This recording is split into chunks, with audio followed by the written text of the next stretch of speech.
Never seen a smile so big on my little old lady's face until I tell her I'm going fishing all weekend.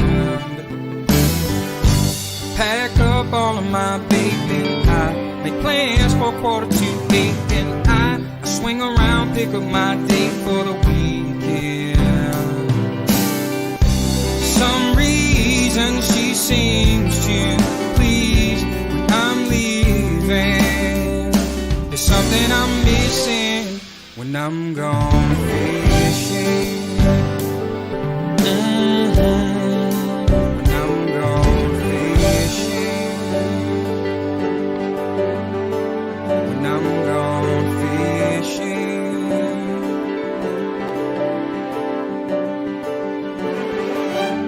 Yeah, baby. Yes, sir.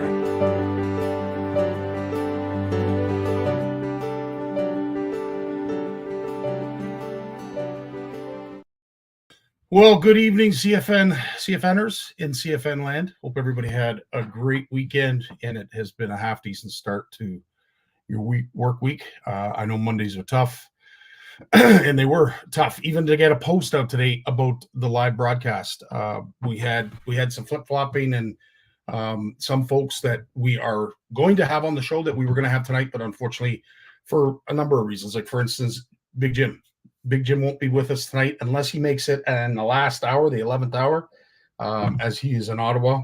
He had a couple doctor's appointments, so he might not be back in time. And this lady, who I can't wait to introduce to our CFN community, unfortunately, her webcam crashed. So Haley will be joining us next Monday. And all I can say is just wait. Just wait. This lady, she's turned such a negative thing around. She's an incredible human being. And I think a lot of us know already, whether we needed to be told by someone that has the schooling and the smarts behind them, that getting in the outdoors is great for our mental health. I think we all know that, right? Well, we actually now have someone, courtesy of Outreach Canada, Next Gen, CFN, and of course the Lifted Live. We're going to be introducing you folks to Haley next Monday, and all I can say is bring questions. I think you're just going to love her. She is a bundle of joy to be around. Very, very positive person, and she's been through hell. That's all I got to say.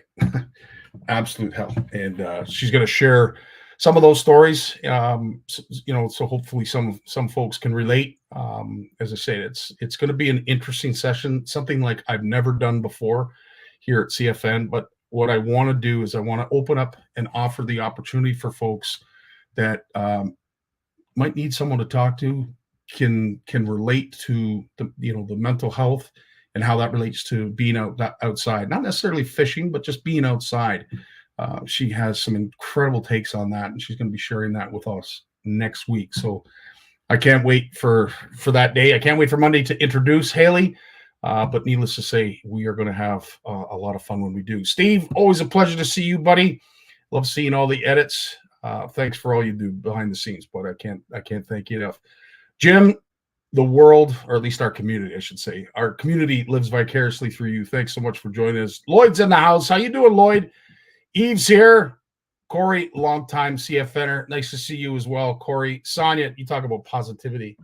This gal, my Lord, I love being around Sonia. She is so positive. Such an awesome, awesome person. Adrian, always a pleasure to have you as well. Bob Bissonette, yeah, baby. Apparently over the weekend, if you got a friend request or something that was a little offside from Bob, his alter ego took over this weekend. No, I'm just kidding. I believe a bot had sent out friend requests and was sending out some hilarious stuff. Bob was all worried that I was offended. Bud, trust me, you did nothing. I don't know. You couldn't send me anything that would offend me. So no harm, no foul, buddy. Steve's in the house. Nice to see you. Ed McKenzie. Yeah, baby. Now, Jay Pearce is with us here, but he's also backstage because he is coming on tonight with Jay Barnucz to talk about something really, really cool. It's about the do's and don'ts of being that back of the boat angler. So, whether you're invited along as a friend, whether you're invited along as a family member, maybe you're in a tournament setting. These are some things that Jay has put together, and it's quite a seminar. He's got quite a list of stuff to get through. So I'm really excited to share some time with Jay, and of course Jay Barnucz. We've got lots of topics to discuss. Tony's in the house. Nice to see you, my friend. Richard Dunlop has been working very hard behind the scenes. We're going to be sharing that with you folks very, very soon. Of course, Jay Barnucz. Sparkus is with us. Sparkus, you've been out on the Detroit and smashing the walleye from what I see. James Shembry's in the house. Nice to see you. It's always your best to get out. Yes, absolutely, Corey, 100%. James Shembry's in the house. This is so awesome to see all you guys. Really appreciate you coming by, saying hi, and spending a little time. We are not going to make it a waste of time. This is going to be, we got a lot to get through today, even without Big Jim here. So as I mentioned, next Monday, we're going to have Haley on the show. As I said, there's nothing more that can be said. She's going to say it all next week. And I'll tell you, it is going to be an honor to talk to her. Also, this will be starting May 1st. We already have a couple people that have donated, and I want to thank Shane Richard being the first one to donate to our Next Gen CFN raffle. We have a bunch of prizes that we're going to be announcing. We announced the first one on the weekend, which of course is from this gentleman and Mike Parker. What can I say about Mike and Handlebars Lures? That entire family, that entire team, they're so generous. They're such amazing people. I want to thank Brent for putting this video together that we could share that highlighted Mike's products. But he's got some swag and $100 gift certificate.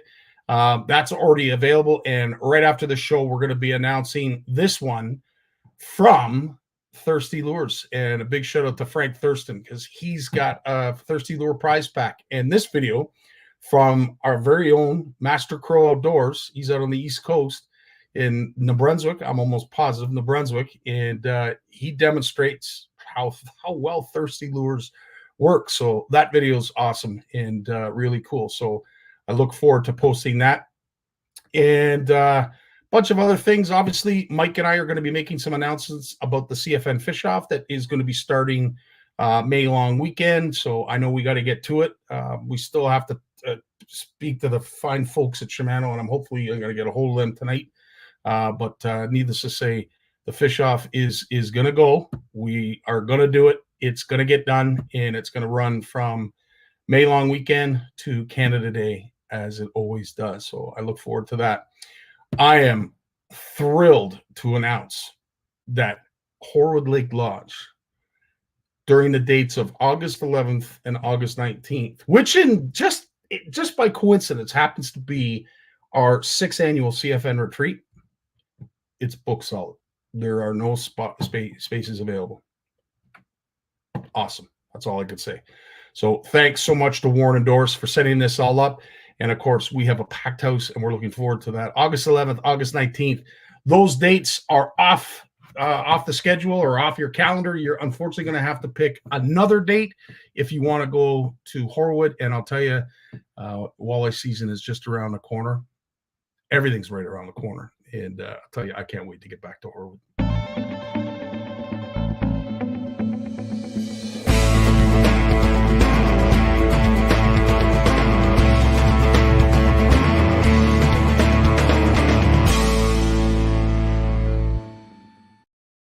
So please reach out to Doris and Warren if, in fact, you want to book a vacation, a fishing trip that truly is unique in its location, its fishability, how productive the fishing is there, and if you like to eat walleye, that's where you got to go. Another place that is going to see our shadow this summer, I would say early fall, is, of course, Camp McIntosh. We can't say enough about the folks, the incredible folks over at Camp McIntosh enough. We are so looking forward to getting back with this group. And I'm not sure who has booked from this group, but I just want to know, or I just want you folks to know that group is pretty much the size that you see in front of it, not in stature, of course. Like I've probably put on 5 pounds. No, I'm just kidding. But in terms of the number of people, we're at that number right now. And if the folks that did come last year understand what I'm saying, it means book soon. Get booked. 26th to the 28th of September, we are going to be up at Camp McIntosh. If you don't know, let me fill you in.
Camp McIntosh, looking forward to seeing you folks up there. If you haven't booked, get booked, because as I said, the spots are going fairly fast. And if it continues down the same road as Horwood, yeah, it's going to fill up before you know it. So please get yourself booked. We'd love to see you up there. It's going to be a great weekend. It always is. It's always a lot of fun. So yeah, reach out to Tracy and Andre and get yourself booked in a bed, because it's going to be another great weekend of fishing. There's all the information that you need right there of the OFC Nation retreat. As mentioned, it is September 27th. Oh, I said 26th. September 27th to the 29th. There's the phone number. There's the cost. There's a sexy guy up in the right-hand corner and a really sexy fish down the left-hand corner. These were both caught at the OFC Nation retreat. So make sure you book so you can catch one for yourself. I want to share a video right after we play an ad from our sponsor, of course, Shimano. I can't thank them enough for their support over the years, but I want to play a video right after that, which I think is going to spawn some discussion.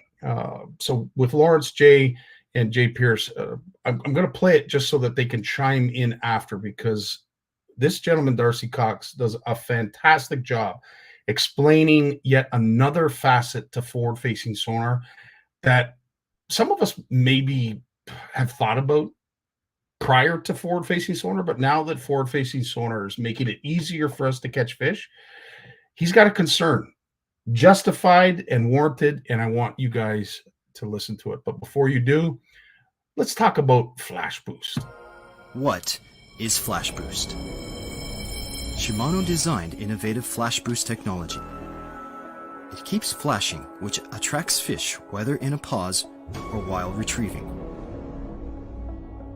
The mirror plate, which is fixed by a spring inside the body, vibrates with the lure action to generate diffuse reflection. Even if you stop the lure action, the inner plate will move and continue to flash, giving the lure a sense of life and inviting a fish bite. This is Flash Boost.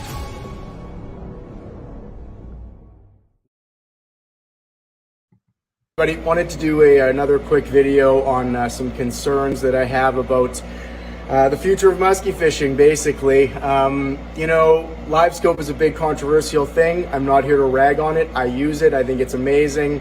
But there's definitely some concerns with it that I think we should be addressing. One of them is muskies eating plastics while we're using them, either jigging or casting, pull pause on the way in. the amount of fish that I'm seeing come up that are hooked in the gill, on the gills, reversed out of their mouth now, pulled out of their mouth because it's hooked onto the gill, is significantly higher than I've ever seen in my life. And I don't know about you, but I'm concerned about that. I know that they can take one of those. We've caught fish before that have one gill pulled out and stuff like that. Is two too much? Is three too much? I don't know. You know what I mean? So I don't think it's very good. I can definitely see it hampering them, that's for sure, and their lives, later on. And I think it's going to start affecting the fishery because there's so many people using live scope in the combination with plastics now that I think we should be worried. I know that there's great studies that are out there that we've done before. The Sean Landsman study for sure is the shining example that we do a great job with catch and release with muskies, but that was previous to what's going on right now. And the biggest problem is the lower trebles, the downward facing treble hooks on the head of the bait.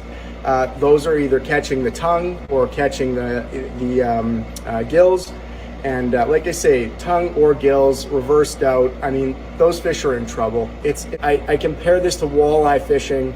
If you're walleye fishing with a jig and a minnow or a jig and a plastic or whatever, how many walleyes do you lose with something like this? You know what I mean? You don't. So I don't know why us as musky guys are so freaking out about trebles everywhere.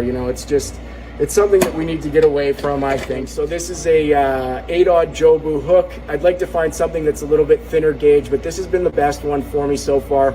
And we do the same thing. You can see it's kind of angled backwards and down, or into the bait and down. I put that slit in the back so that it can kind of sink into there, and then tie it up with a zip tie. And that makes that front, or that top hook, have that upward angle.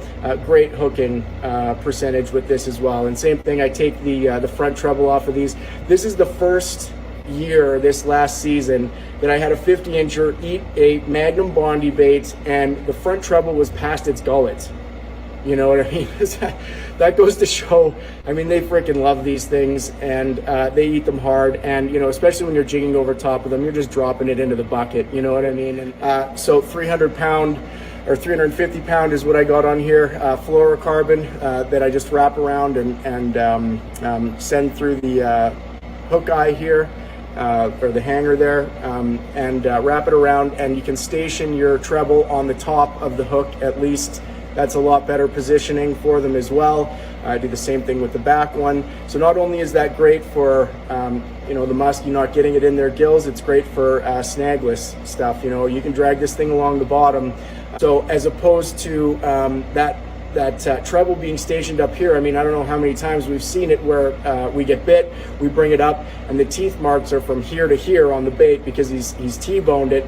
And this stations the treble in a lot better place for you as opposed to that front treble. And then, like I say, same thing, it just gives it a lot better chance at not getting in their gills as well, because that's kind of flattening out against the side of their mouth.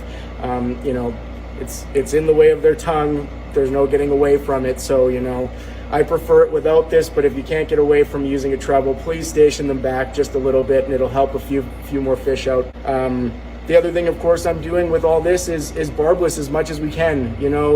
I give my clients a choice if they want to use barbless or not, because I don't want to force anything on anybody, but I do want to have the option there for you. So barbless, I mean, people say, oh, the damage is already done, blah, blah, blah. It's time out of the water and time that you're spending with the fish and digging around and taking this treble out and cutting that. And there's people that leave tons of metal in fish even, you know what I mean? I haven't left metal in a fish for 16 years. I don't know if that's like bad or whatever. Lawrence, a lot of that you couldn't see, but I'm sure you could hear. First off, welcome to the show. Thanks so much for joining us yet to another Monday Live. It was a pleasure to have you here on behalf of Bluefish Canada and Bluefish Radio. And of course, if you've missed this segment or any other segments, please go over to Bluefish Radio. Just ask Eliza or whoever it is that's at your house. What's the latest on Bluefish Radio? And it'll be right there for you. Lawrence, how you doing tonight?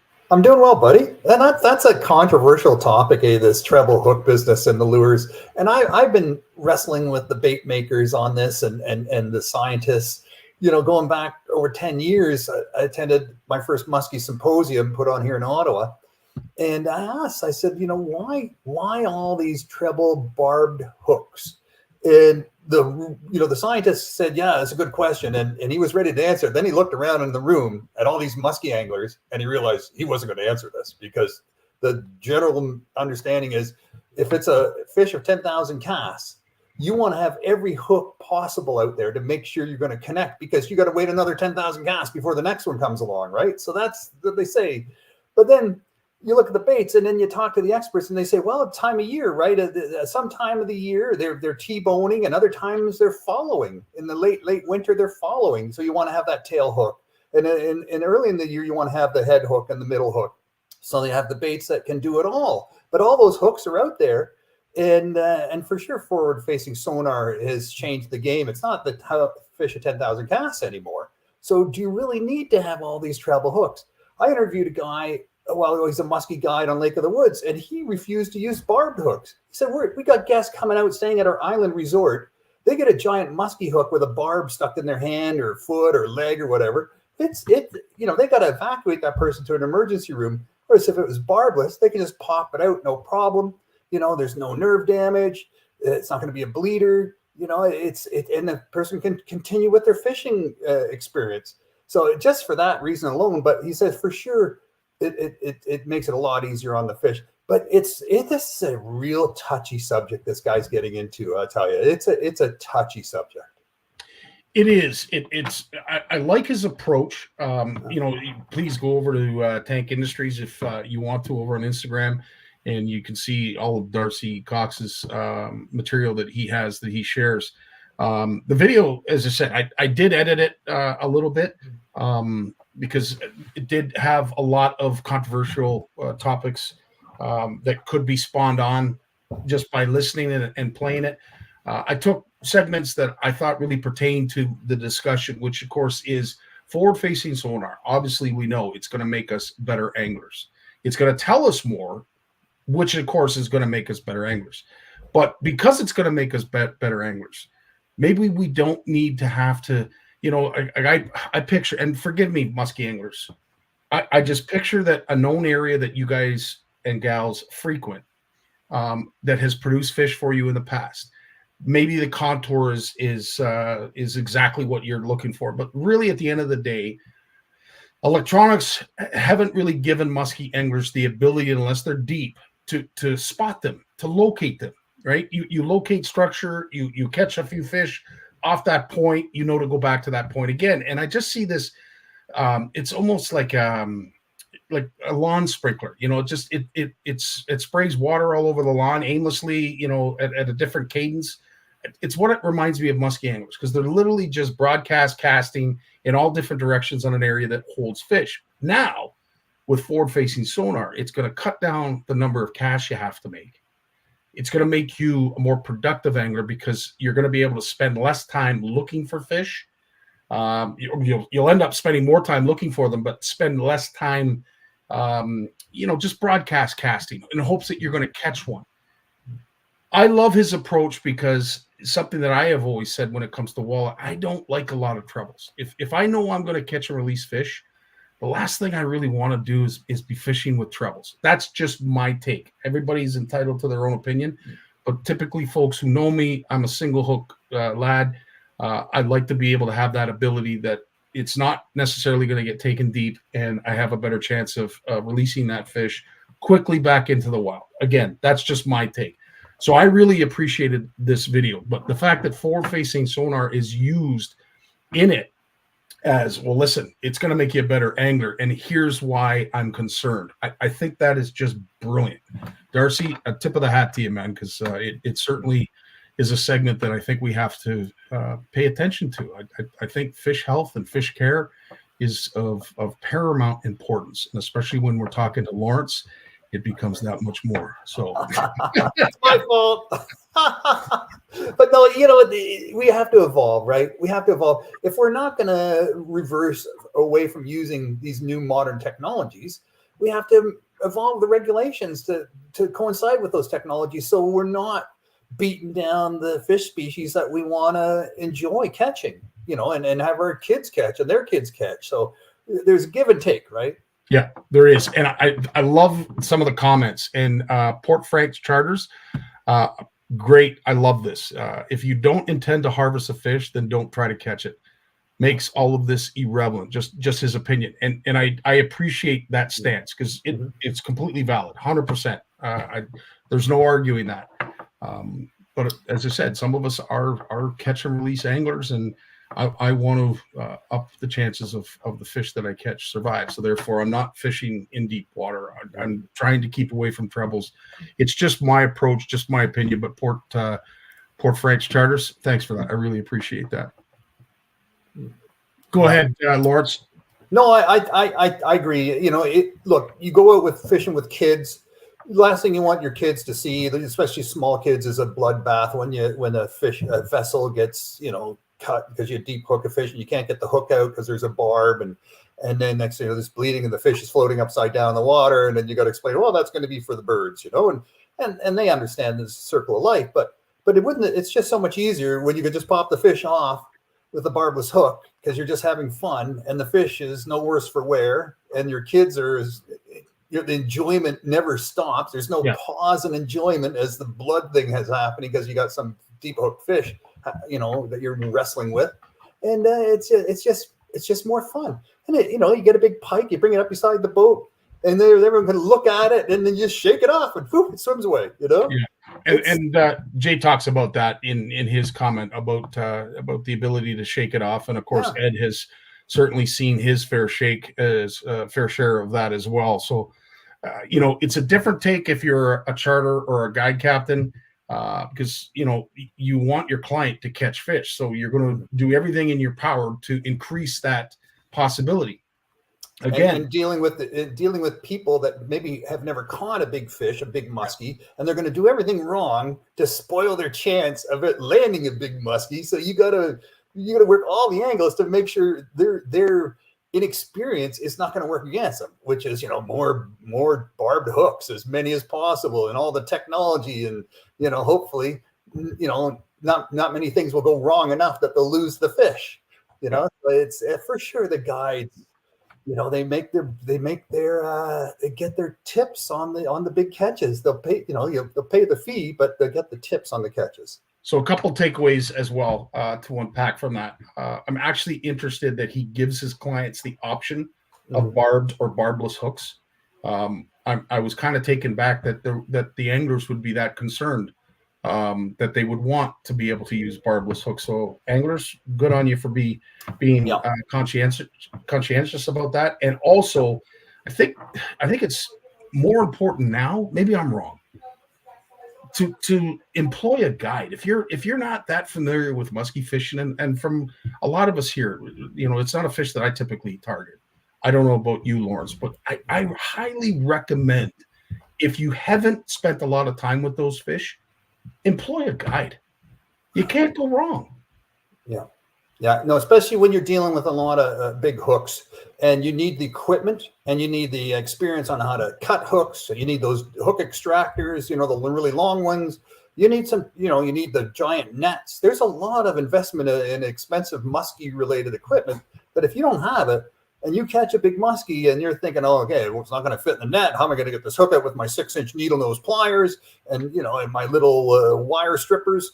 You're going to just cause the damage to that fish that you're going to regret. It's going to spoil the experience. So the first number one thing, if you want to be a muskie angler, invest in the equipment. And if you don't, get a guide. Yeah. And Jay Barnucz reaffirms that the importance of making sure that you have good tools and they are readily available. Thanks, Brian. Come on out if you want, Scotty. I appreciate that, Brian. Thanks so much. Ryan Thompson, he's out in New Brunswick, and they have a couple barbless only fisheries in New Brunswick. He sees no difference in the number of fish that shake a barbless versus ones that are barbed. I don't know. That's a debate in itself. Ryan, I really appreciate that. I didn't realize that you had them out there, but I mean, listen, when it comes to certain trout species, I remember growing up that it was well known that you had to use barbless hooks in some trout lakes. So something we've had for a long time, but I really appreciated the video. Sorry, I've gone on a rant on this, Lawrence. Like you go up in the Northwest Territories for big pike, and it's all barbless up there, single hook barbless. So you got to take your trebles off your spoons. You got to put on a single hook barbless, and it can't be pinched down. It's got to be an original barbless hook, because they're not going to, you see the guy, the enforcement officer coming, and you pinch down your hook quick, they're not going to tolerate that. It's got to be an original barbless hook, single barbless hook, if you're fishing up in the Northwest Territories. Interesting. Well, I appreciate that, Lawrence. I also appreciate that you're going to allow me to give this rant and get this. Let's do it and kick this dead horse for the last time. A couple weeks back, 3 weeks back, I know everybody is that was there and heard it. I spoke about something that I didn't know a lot about, and I hate doing that. I really hate doing it. I like to be informed before I open my mouth. When it came to tuna farming and the commercial farming of tuna, I didn't think it was capable. Well, holy smokes, did I ever get it wrong? Like 180 degrees wrong. So I've been doing my darndest, my due diligence, as they say, to get educated about tuna farming. And I think I was more content to know that it wasn't going on than I am right now that I know that they're being farmed. And there's a couple reasons as to why. But I think the most important thing that we are starting to see, Lawrence, and I know we speak of it, you and I, when it comes to commercial fishing. I think what tuna farming is recognizing is the unsustainability of the commercial of the current commercial model, which is you go out, you catch your fish, you harvest them, you fillet them, you flash freeze them, you can them, produce them, whatever. But the current process is unsustainable. So, of course, we get to the farming aspect. And it's funny, if you look for the definition of farming, the reason it was created because it was from the increased pressure on the natural food resources. And it forced people to find homegrown solutions. So for whatever the reasons, of its independent origins, it was based on the realization that we need to farm because our current method isn't sustainable. Now, at the end of the day, farming is something that's done all over the world, and it feeds the world. And we're so happy that we have farmers that still want to do that, because let's face it, it is a dying art, especially here in North America. Our farmers are cashing in their land for big payouts. But the tuna farming, as it's explained in a lot of the documentaries that I watched, is an unsustainable practice in itself if you think about the amount of fish that they require to feed. Here's some fun facts about bluefin tuna. So out in the east, in the Pacific realm, bluefish tuna are produced by capturing juvenile fish at the sea and then fatten them in pens, as you've mentioned many times. I think what was really interesting when it comes to the fun facts is besides the time factor, trying to grow tuna using fish farming has to cope with many challenges. And of course, one of them is the time it takes to produce a sexually reproductive fish. And it's like 8 years. Not to mention the amount of fish that you have to throw in these pens in order to grow them out. And it's like 25 kilograms of fish are needed to let a tuna gain 1 kilogram of weight in captivity. 25 kilograms of fish is needed to require to grow 1 kilogram of weight in a like those numbers. If you think about how many fish are in the pen, Lawrence, no.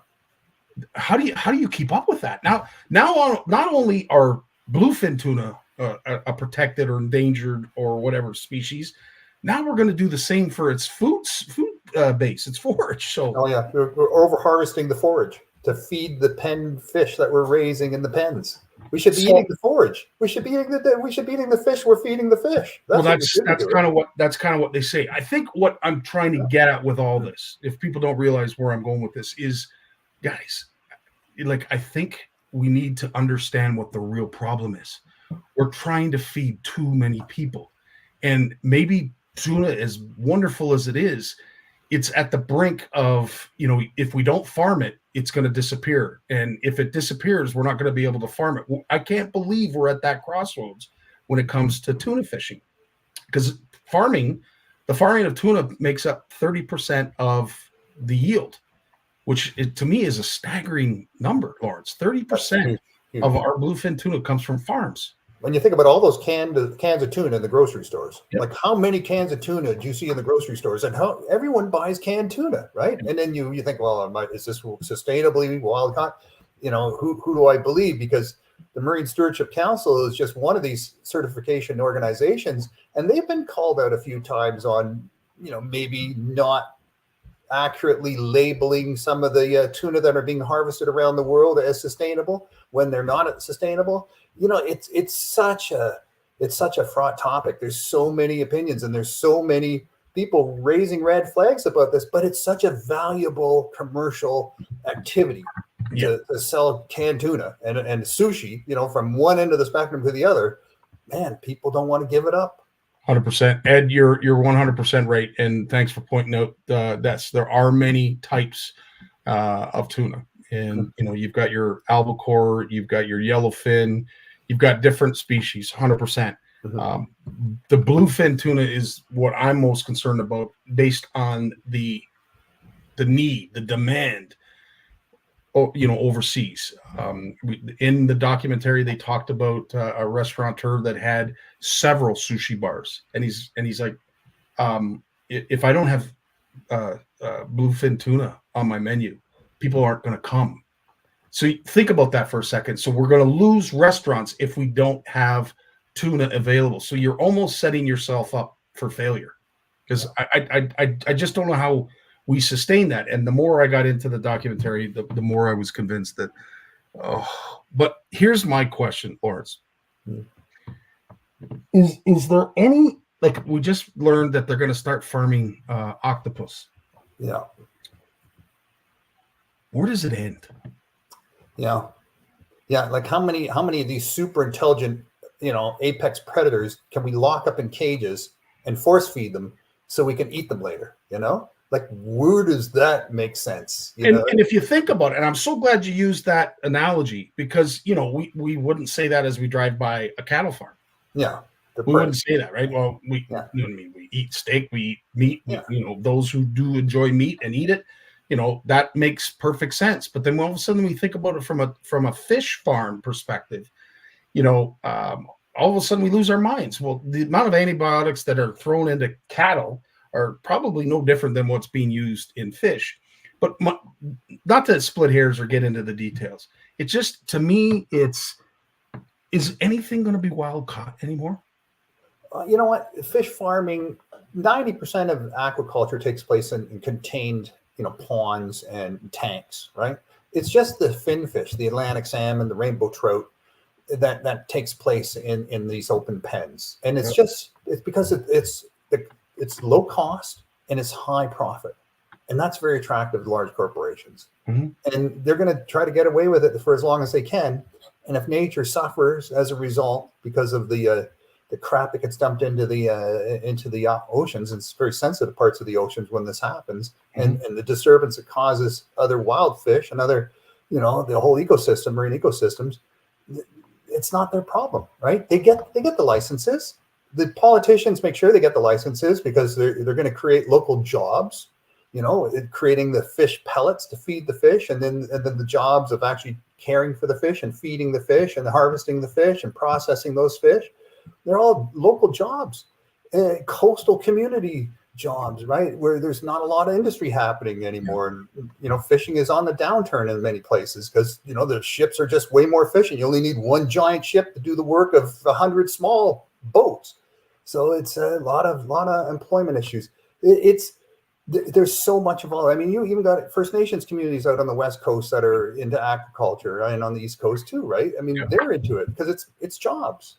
So it's a touchy subject. It is a very touchy subject, and I'm so glad you took that angle, because yes, there are, people that employ these fish farms. There's it generates an awful lot of money for these countries, and their economies depend on it. And I'm sure for some nations that do it on a larger scale than is currently being done over here, I don't know how you draw the line in the sand now, but I guess my concern is, like, you talk about all this genetically altered food that we're eating, and we're going down the same road, I think, with when it comes to fish. The Atlantic salmon that goes into the fish farms in Canada is genetically modified with some pig genes, makes them grow a lot 30% faster, and they don't have to indicate on the packaging that if you're getting one of these Frankenfish. There's no law that says genetically modified fish have to be indicated on the packaging.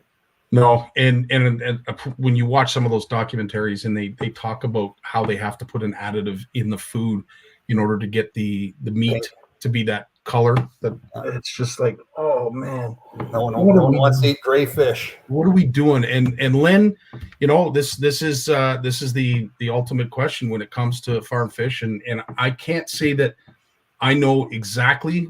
If you were to put 4 different types of salmon in front of me and ask me to pick the one that was farmed, I mean, based on our conversation, I would assume they all are. That nothing's really wild caught. You'd know if you looked at the fish before they were cleaned. If you could see the heads and the bodies before they were filleted, you would know exactly which fish were raised in the pens, because they come out of those pens pretty scary looking.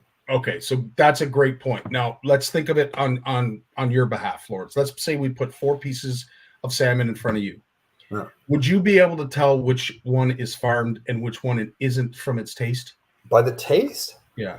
You know what? Probably the farmed fish. It's like a feedlot for cattle, right? If you eat grass-fed cattle, grass-fed beef that's not finished on grains, it doesn't have all that marbling. It doesn't have all that fat. It's really lean, and it tastes more like a grass-fed beef cow. It tastes funny if you're not used to it. I've sat in restaurants where people have ordered steaks, grass-fed beef steaks, and they've sent it back because they said something was wrong with it. And the waiter's going, no, this is grass-fed beef. It's grass-fed organic beef you're eating. No, it tastes funny. I don't like it.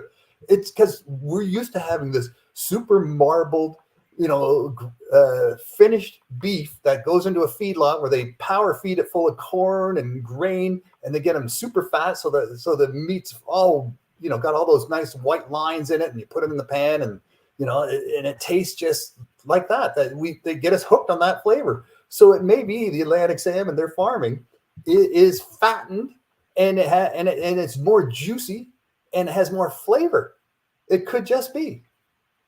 Well, Lynn, if you could tell the difference between your salmon, when look, as I was saying, farmed versus caught wild per se, I would imagine there's probably going to be a similar difference in taste as well from a farm tuna than a wild tuna. I don't know. I honestly don't know. And based on what I've been reading and learning, I don't believe that we're eating wild caught tuna. If it's in a can, there's a good chance that it's probably farmed from what I'm gathering. I think the canned stuff is more the albacore and the stuff they're getting, those smaller tuna species that they're still catching in nets and lines. And that's the dolphin friendly. You look for the dolphin friendly because they got these huge nets they tow behind the boat through these schools of tuna. And the dolphins are in there eating those tuna too, and they get caught up in the nets, and then they get crushed and killed in the nets. So that's the whole idea behind dolphin friendly canned tuna, right? You see that all the time in the grocery stores. But yeah, the stuff you're getting in the sushi bars is the bluefin and the higher end, the yellowfin. That's even more expensive than the bluefin tuna. Yeah. And the sashimis, yellowfin tuna, they don't get nearly as big, but they're way more expensive because they're even more rare. And it's crazy. The rarer these fish get, the more they cost, and the more the restaurants can charge for it, right? And so it's just a little bizarre.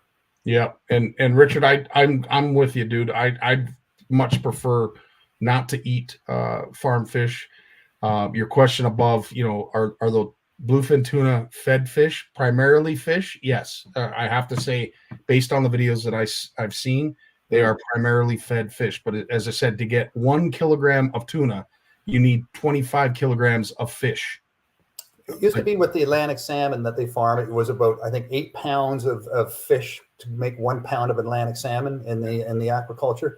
But they've got it down. They're looking to get it down to a pound per pound, and they're doing it by creating pellets that are using more vegetarian type products and even bugs now. And David Suzuki himself is invested into a fish feed operation that's just using bugs and non-fish based products to produce fish pellets for use for feeding fish, not necessarily open pen fish, but fish in these closed containment systems, right? If you can put a fish into a closed containment and it can swim in a circle, and it can not live in its own feces because the water is being filtered, and you could feed it organic, vegetarian type, or bug, protein, and you grow it out that way, and the fish doesn't suffer.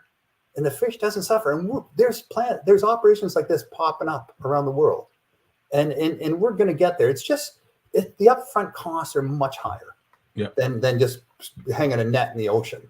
So that's why it's being fought by the big aquaculture industry, because it's just the upfront cost, right? They'd have to invest in these containment systems. 100%. So as I said, Lawrence, thanks for letting me get that rant out. As I said, I knew nothing about it 3 weeks ago. I've learned so much to the point where I don't want to learn anymore, because it is somewhat troubling. I don't want to spend any more time on it because I know you've got some news items. I'll let you take it away right now. So we talked about PFAS, or what they all call forever chemicals. So this is stuff that's in your Scotch Guard, your Teflon, your waterproofing on your clothing, your fire retardants, all sorts of things we use PFAS chemicals.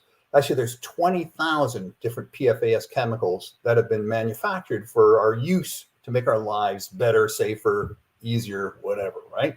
So the thing is, these chemicals don't break down. Like Teflon on your frying pan, amazing crap, right? They last for years. The waterproofing that you get on these clothing, it lasts for 25 washes. It stays on the clothes. It's amazing stuff. Fire retardant, Scotch Guard on, it's all made from PFAS chemicals, but it doesn't break down in water. It just doesn't break down, and then it gets into our system. And they're saying there's a study here that says, well, you know what? 20% of PFAS chemicals we're ingesting comes from drinking water. Only 20%. So we're hearing all sorts of stories about PFAS in the Great Lakes, and rivers that feed into the Great Lakes. But apparently 20% of the PFAS chemicals we're getting into our system come from dust and air. And so it's not just the water. These chemicals are everywhere, right? And if I don't know if you're following the plastics negotiations that's happening right now here in Ottawa to get a plastics ban in place, but there's another big issue. These little microplastics become little sponges of chemicals that alters the chemicals that's in the original plastic, and in many cases makes them toxic. And I couldn't believe this, and I'd like someone to verify this, but I've been reading that the average person now consumes a credit card worth of plastic every week.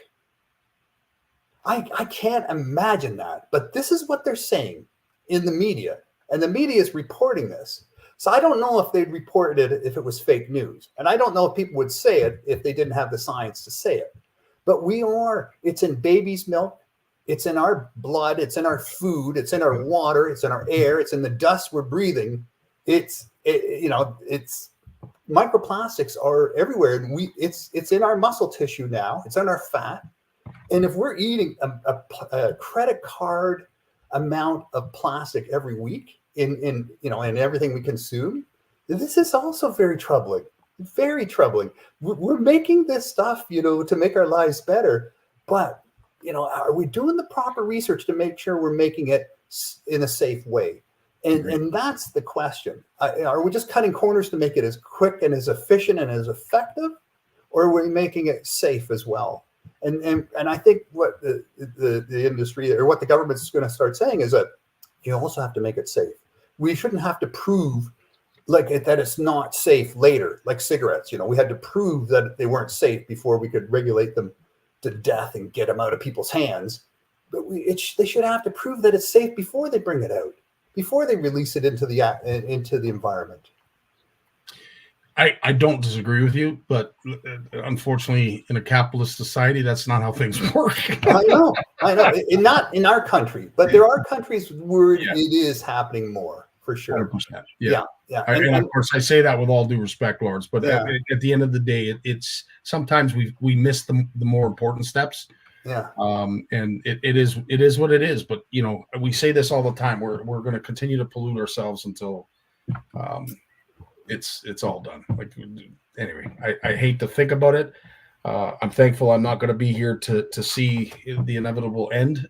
We do our best to try and educate the masses, but at the end of the day, I saw a video that went viral. A bunch of kids on a big boat, probably daddy's boat, down in Florida, and what they do, they took garbage and they were throwing it out the side of the boat, and caught all on camera, and I'm sure they all got arrested and were given fines, but nobody picked up the garbage because it all sank.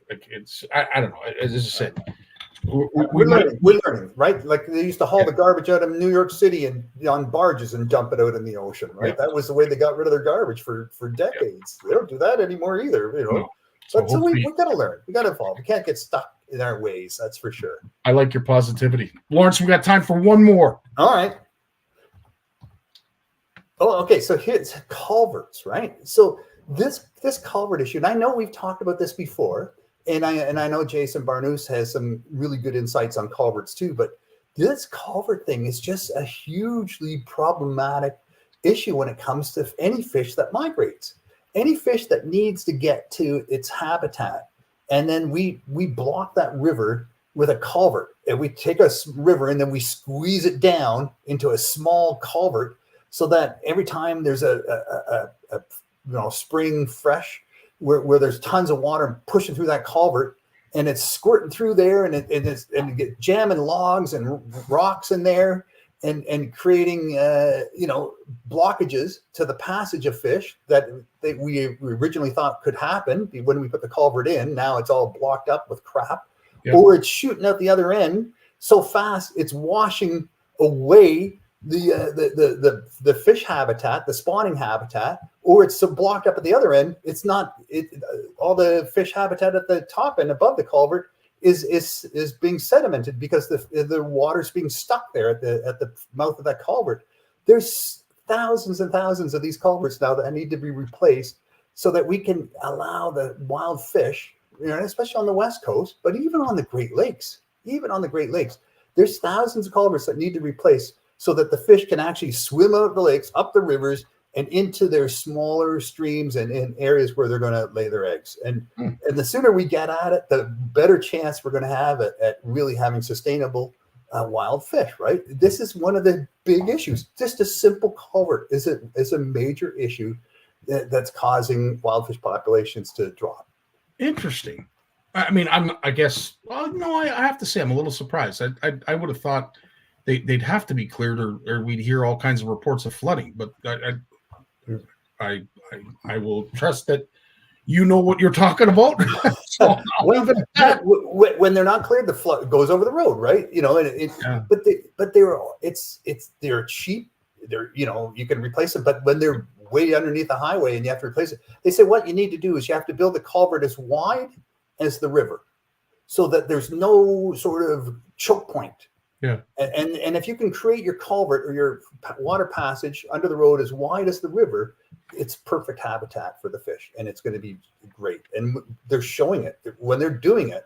And the American government's investing in it. We're investing in it. And when it's done, the results are stunning. The fish come up, move through the culvert, up and out, up and down, up and down. There's nothing. The habitat above the culvert, below the culvert is maintained. It's good shape.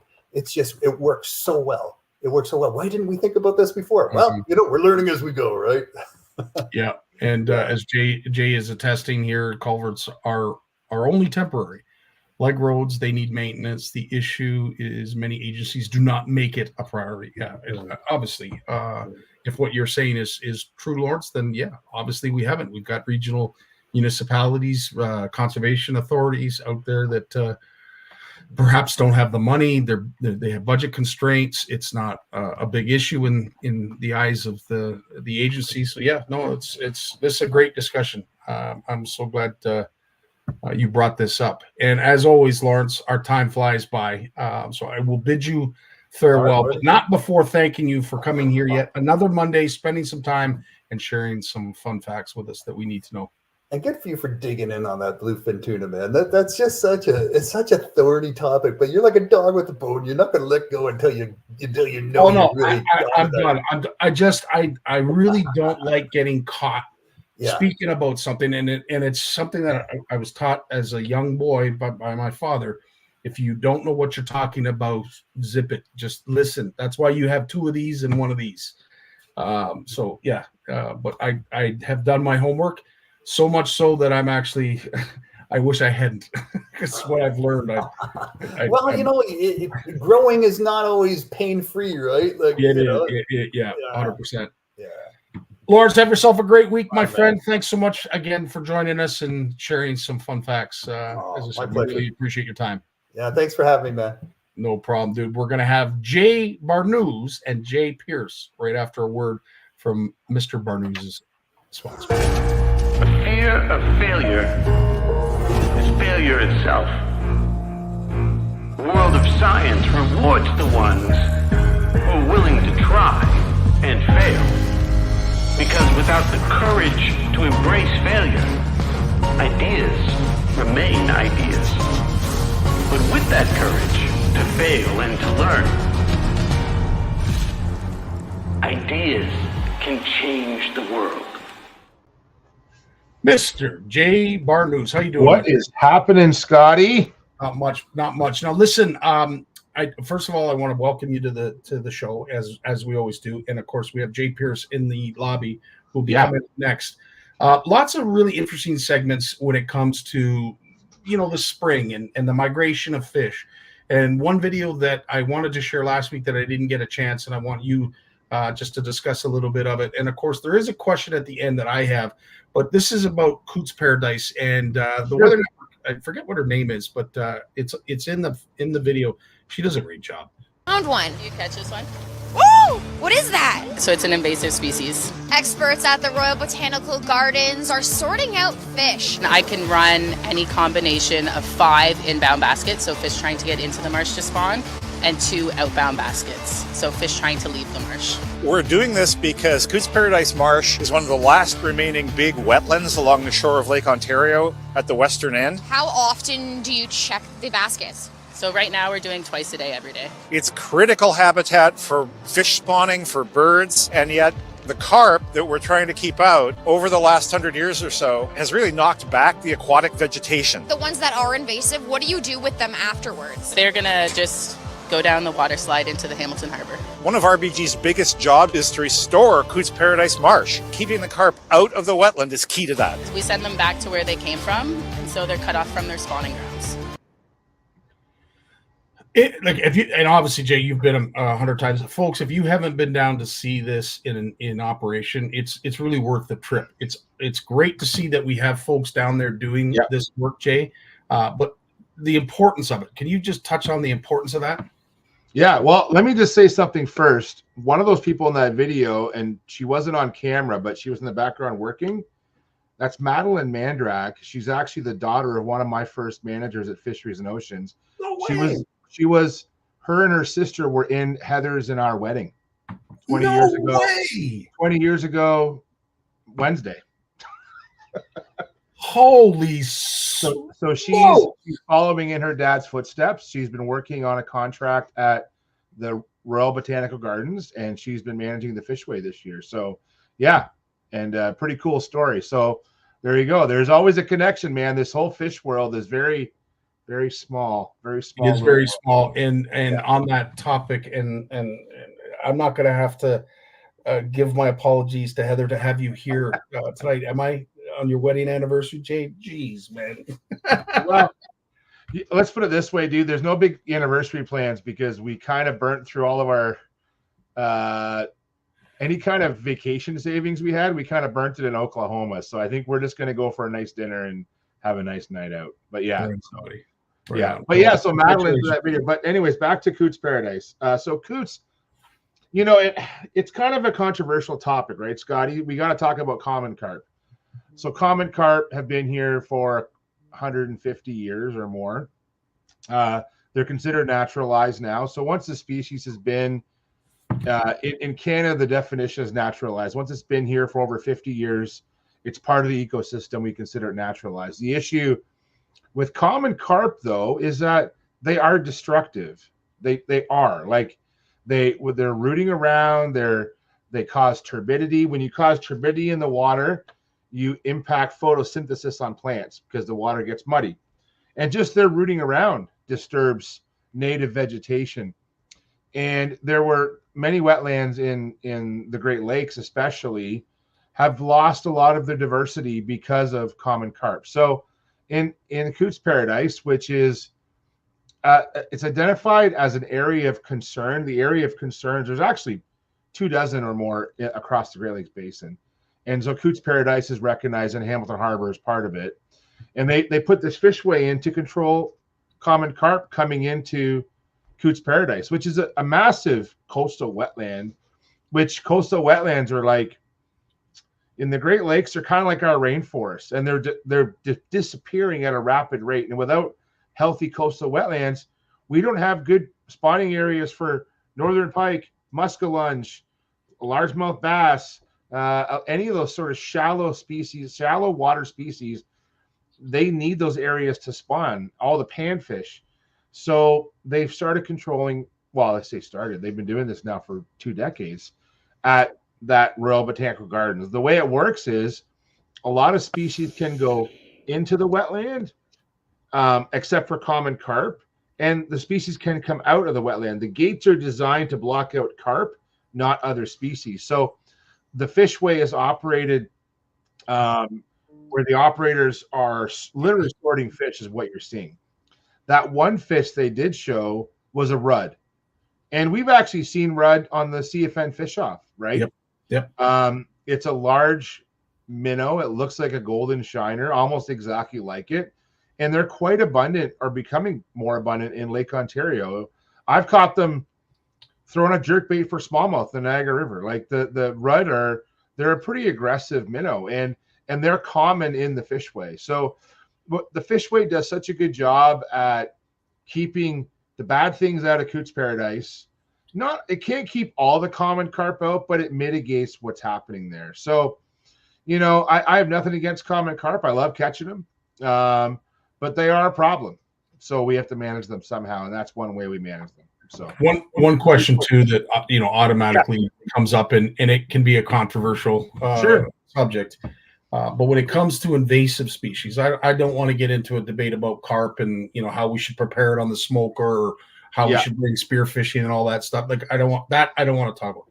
But when it comes to an invasive species like a goldfish, is it common practice to put them back in the bay? Wouldn't we? So a lot of them are put back. The issue with the common carp and any kind of fish disposal, we do this at work too. Like if I catch common carp, if we're out electrofishing, Scotty, and we catch a bunch of big common carp, we can't take them out because we have to do something with them humanely. I know that they are invasive, but we just can't leave them rotting on the bank.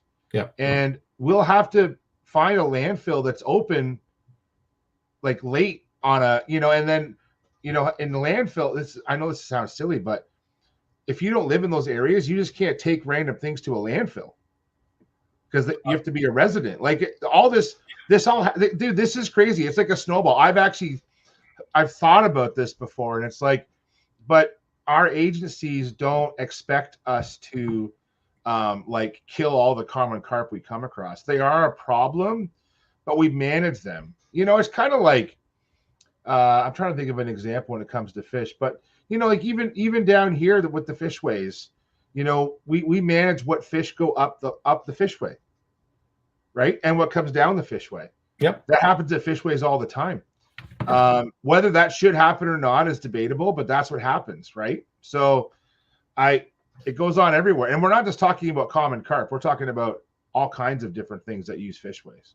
100%. So and we don't want to play God too much when it comes to those things. No, I completely agree. But it's a good question to have you answer because, I think anybody that watched that video would say you release them back in the harbor. Isn't the whole purpose to catch them and then remove them from the fishery? Yeah. But they might remove them, but I don't think they do. I think because you have to manage the waste.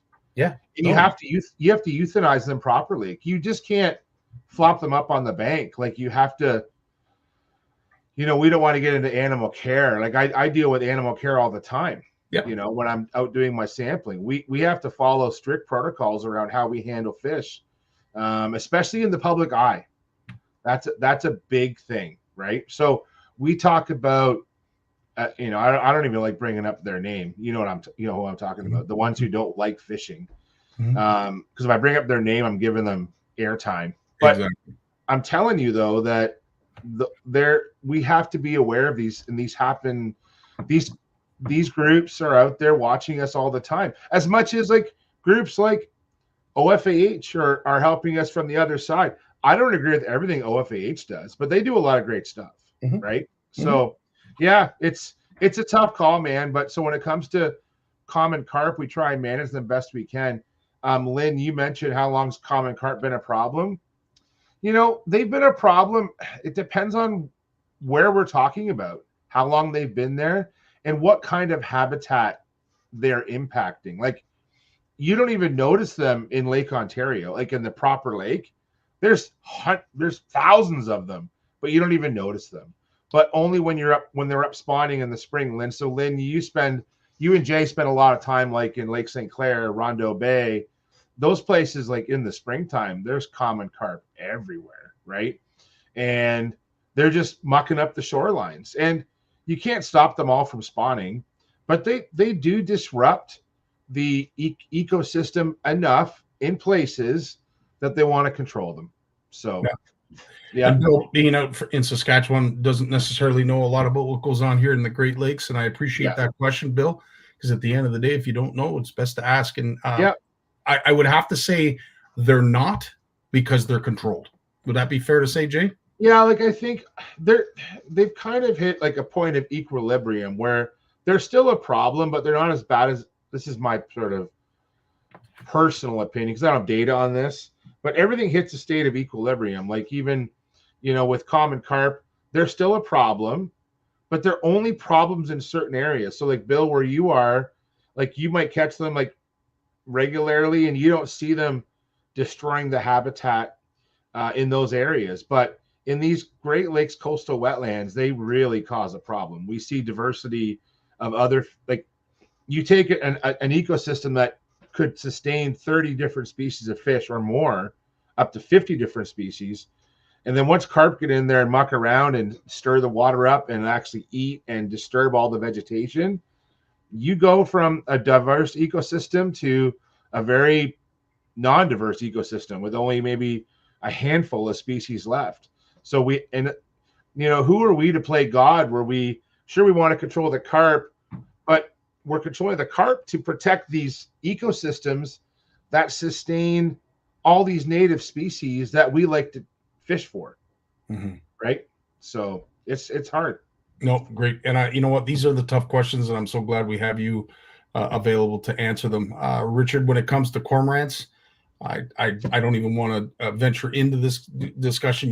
My stance on this. I'm not about eradicating a species of animal, but when it comes to cormorants, I see absolutely no benefit to them whatsoever. So if they're shooting them, don't miss. Did you want to weigh in? I think the challenge is when you deal with these invasive species, and when they put when the resource managers put the management on us, so I'm talking cormorants, and you can even talk about common carp. Hell, even in northern Ontario, you can hear Gord Pizer talk about Why do they have bass season open year round in Northern Ontario, Scotty? Why? Because the smallmouth eat the lake trout. Yep. And so we go fish for smallmouth during their spawning season and year round, of course. And we are actually doing that we are purposely allowed to do that to negatively impact smallmouth bass to help sustain better lake trout fisheries. They're not giving us smallmouth to catch because they're being nice. They are in a way, but the other agenda is to protect the native lake trout stocks and brook trout stocks, all those, so we can compare smallmouth to common carp in that regard. Yeah, well, that's a great. They're not different. They're not any different. It depends on the ecosystem you're talking about, right? Great point. Oh man, this is why you get paid the big bucks, Jay. I'm just kidding. Right. Did you want to weigh in on Darcy's video when it comes to the treble hooks and forward-facing sonar? It's a good point. Like I think this is where I think my whole thing about forward-facing sonar is when it comes to the negative. The only negative I have on forward-facing sonar, and he touched on it with the treble hooks, but sort of big picture, I hope that, because I'm not, just so folks know, I am not involved in regulation development and the direct management of fisheries.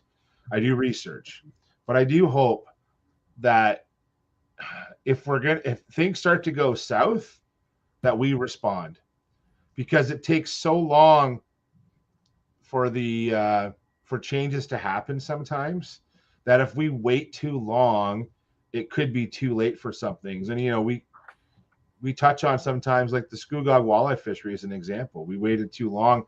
It should have been closed probably, or stricter regs put in a long time ago.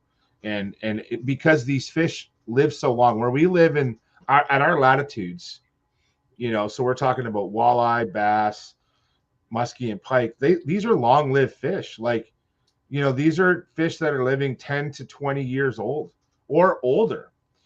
And once you lose those generations, it takes generations to get back. We're not talking one cycle, one generation. It could be 3 or 4 generations we need to come back. Like, we're talking timelines that are going to outlive you and me, Scotty. Yeah.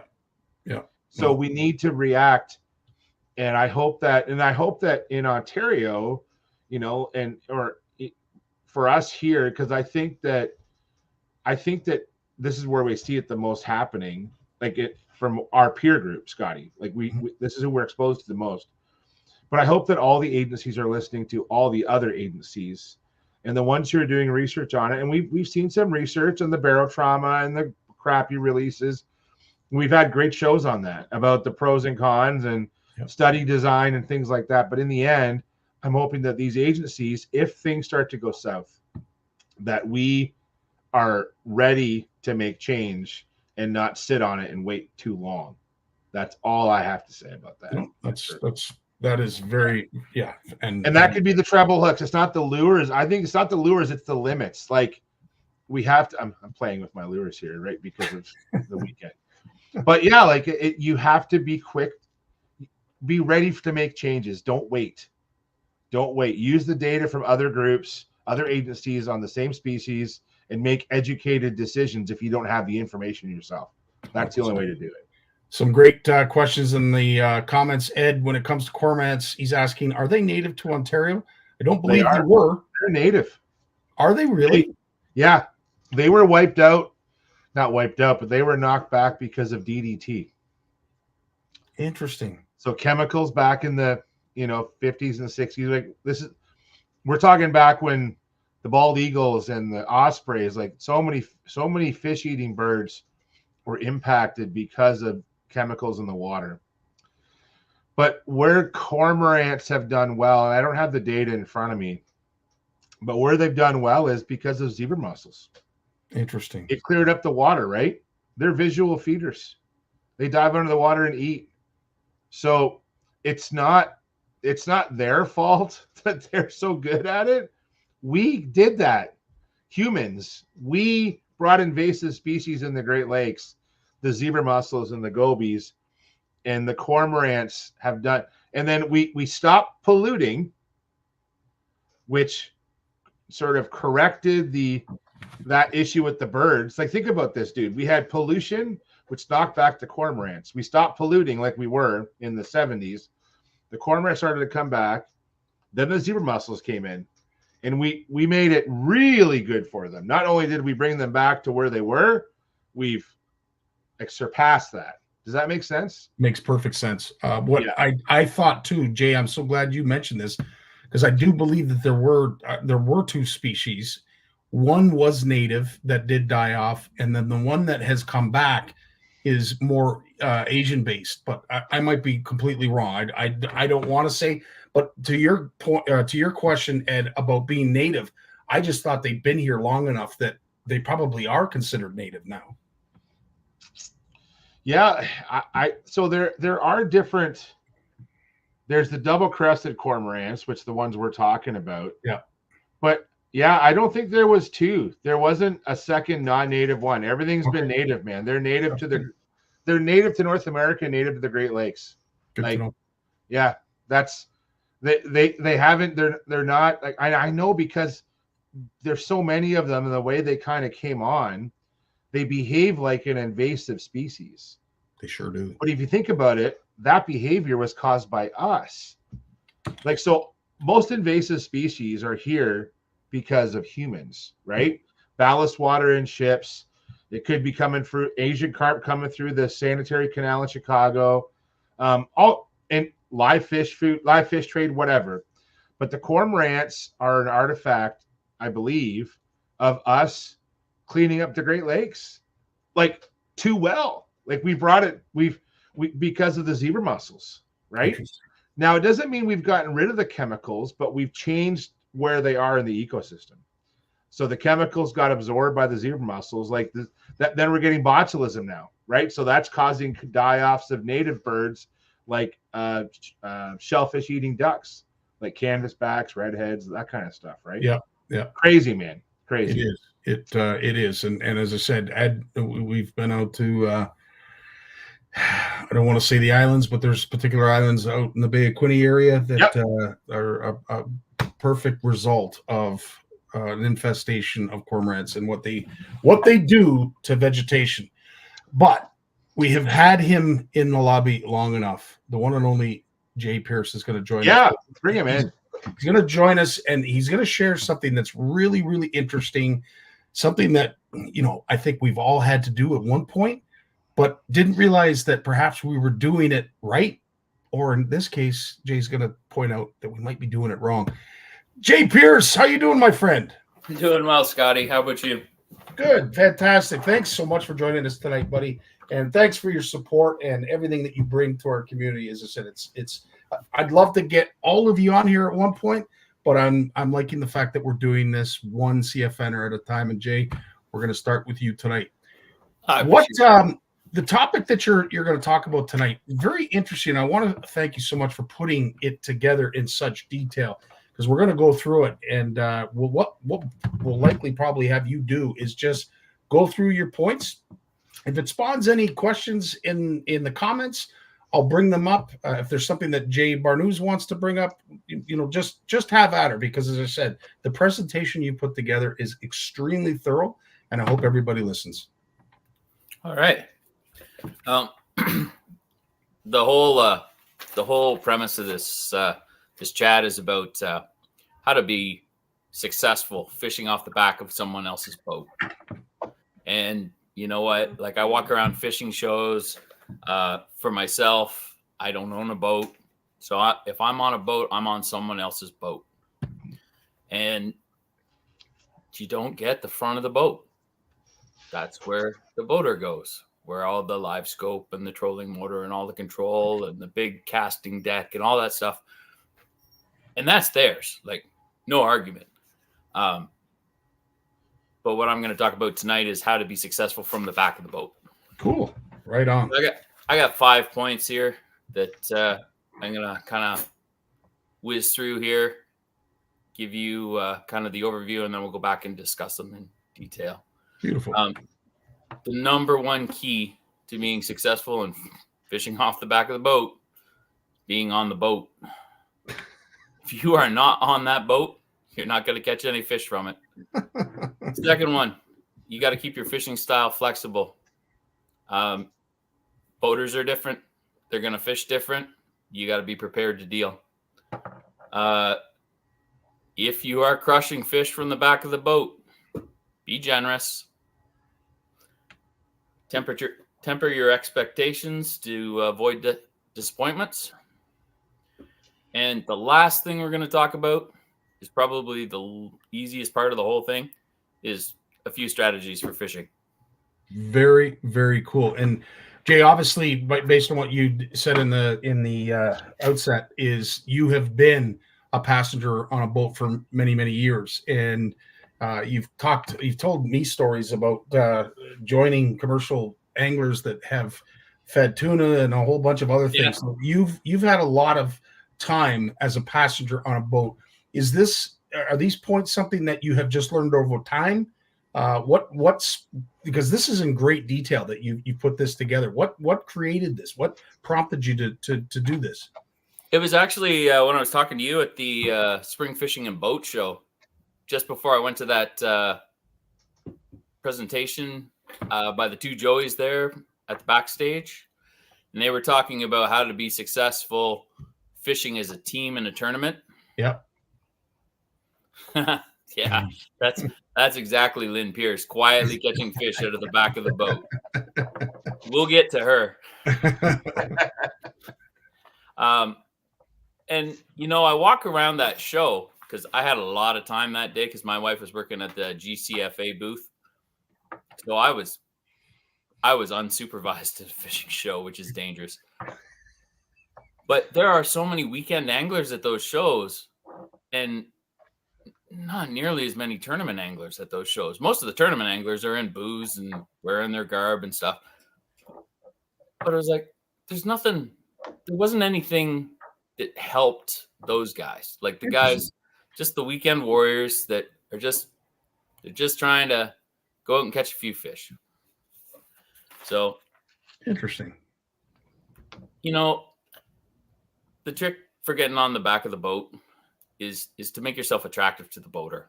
And there's a number of ways you can do that. Most of these I've learned. Some I just knew intuitively. A lot of them are just intuitive things. But some of them are like, I screwed that up once or twice. The first thing is you should be bringing gas money. Amen. And expecting to pay the launch fee. You should be on time or 10 minutes early. And clear your schedule, man. Like if you're going out on somebody's boat and you have to ask, what time are we going to be back? Because it matters. Yeah. Then you should pass. Good point. Have a good time. No one wants somebody pouting on the back of their boat. No, absolutely. Come prepared to fish multiple scenarios. And this is key here, especially if you're fishing with more than one other person on the back of the boat, with one bag and no more than 3 rods. There's exceptions. I got friends I fish with where I just bring the whole arsenal, but I've got the back of the boat to myself, and I know that. And if not, I leave it in the car. Like everything has to be stowed. It can't be a hazard. You really need to be conscious of keeping your stuff neat and tidy so that it's not a trip hazard, that somebody's not going to fall off the boat or hook their foot. Like you just got to use some common sense there. Absolutely. The biggest key to getting on someone else's boat is to add value by being there. And one of the best ways to do that is to be able to back up a boat and a trailer. Cool. If the boater, you pull up to the ramp, you help them. Like most boaters have their procedures. Sometimes they just want to do it themselves, and that's fine. You try and find ways to help when you can. But when you look at the guy and say, hey, do you want me to put this in the water while you sit in the boat, and then I'll go park the truck and you can pick me up at the end of the dock? Yeah. 98% of them, once they figure out you can actually do it, are like, yes, please. Yeah. Agreed. No question. Just here's the keys. Give them back to me at the end of the day, kind of thing. Yeah. Be able to drive home. Like I'll go out with guys and we'll leave at like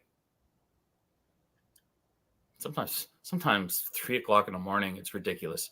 Mhm. Some of the guys I fish with are just nuts, but they want to be the first guy at the ramp and get out fast. And I get that. But you get to 3:00 or 4:00 after a hot day of fishing out in the sun and riding the trolling motor and driving the boat. Like I get to take a break. Oh yeah. And I don't get to run the trolling motor, but I also don't have to run the trolling motor. And I don't have to find the fish. And I'm not constantly mentally taxed. I'm just fishing the circumstances that are in front of me. Yeah. No. If you can offer to drive home, that will get you a second invite for sure. Agreed. It's one thing I am going to mention specifically about the pre-boat or the pre-launch. If you're the guy in the back of the boat, go and check and make sure that the plug is in and it's in the right hole. It's not in the live well hole. Yeah. It's in the center one right in the middle, and that it is there. Because I have had a number of times where you put the boat in the water and the boater's like, holy crap, wait. I don't think I put the plug in. Yeah, you did. I checked. If you can say that with confidence, you better be right. But make sure you just check it. It's just a second set of eyes. It's an easy thing to do. Yeah. I got a question for you about that. Question. Go for it. Okay. And this happens with me at work all the time because I'm on boats a lot, and also with friends and my own vessels. Okay. So when you're doing that, you're helping the guy with the plug, but everybody has their routine. And I know some guys, if I step in their way, they get flustered because they walk around and they do a strap, and then they do the plug, then they do the second strap. So how do you, like, I'm always scared to say something. Like, I still say it anyways because of just who I am. But like, how do you kind of insert yourself into that conversation, Jay? Because some people are meticulous, and I have some friends who are like, it's only so many rods. I got to make sure all my lures are covered. Like, everything is very meticulous about their boat. How do you have you ever had any issues where you've like said a little too much, and getting things ready at the ramp? Because that's usually where it's the hardest, where you want to help, but sometimes you can't help. A lot of times those guys will either meet you at the ramp with their boat in the water. Right. Like Mr. Sparkus Fisher right there. Yeah. He's the one. He's one of the very few people that I know that are just like, yeah, no thanks. I got this. I got my procedure and I just want to do it. And you know what? Once they say that, hands off. I'll just back out of your way. I'll keep my eyes open and try and learn their system. So at some point, if they do ask for help, I'm not getting in their way. I know what they're doing. So I have been watching, Mark. I like your little steps down to your nose hook. But yeah, that's if they tell you to back off and just let them do it, just let them do it. You try and be helpful. Like if you can carry something from the truck to the boat so that they can stand in the boat and put their stuff away or your stuff away or whatever. Yeah. They don't have to be getting in and out of the boat. You just do what you can. Yeah. 100%. These are all great points. I think it's good too. You've mentioned about like, I know it's the back of the boat, but so when I was fishing BASS tournaments, and for the first 15 years, when you fished in the qualifier tournaments, it wasn't two divisions. Like the co-anglers or non-boaters competed against the boaters, and you would essentially you kind of had to fish like this. You had to, like, let's say we were going to I don't know, Rondo Bay. That's not really a huge, let's say Lake St. Clair. Like, so I'm on a tournament on Lake St. Clair, and I'm in the back of the boat. I want my boater to take me to my spots because that's what he's supposed to do. That's what he's supposed to do. That's how the qualifiers worked back in the day.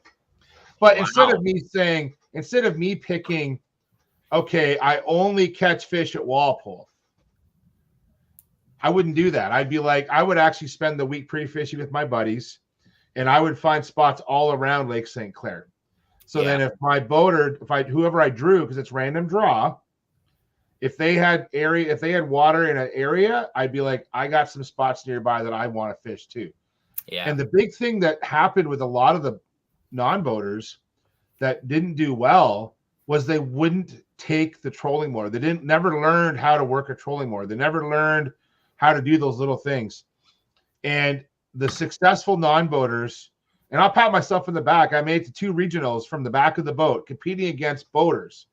But it's because I took the trolling motor. Like, I took my turn. A lot of times the boaters would just go to your spot, but they would work the trolling motor at your spot. So they would get the best shot at it, right? It's different now. There's 2 divisions. There's co-angler division and angler division. Yeah. But back in the day, from the back of the boat, you had to be like sneaky, like extra sneaky, because you're fishing against them, right? But that would be different. But I never made it competitive. I never had a bad experience. What I always did was, it's like, hey man, if we both make the team, I'm happy. Like, if you finish first, I'm second, I'm happy. Like, it was always about building that relationship, especially when it's someone you've never met before until the night before on the phone and then at the ramp in the morning. But you're right, though, about the boat launching. If you can launch a boat, you have a friend for life. Amen. Like, I have made so many friends launching their boat at these qualifiers and other tournaments that even if I'm not fishing with someone, if they're paired up with someone who can't trailer, I'll hear my name being called. Jay, come here. This guy can't back up. Can you drop me in? No problem. Like, one time I remember going out in my partner's boat, and I had, I think, 6 or 8 sets of truck keys. And I had to go on the trolling motor and drop off the truck keys to all the guys that I dropped in. That's awesome. But that's because I was able to do that for them, right? And it wasn't, and they weren't mad at their partner, but they drew a person that they had never done that before, right? So, Tony, I don't share my snacks. Here, so I can Trevor eats all my snacks, Tony, just so you know. I didn't get that comment. Trevor eats all my food.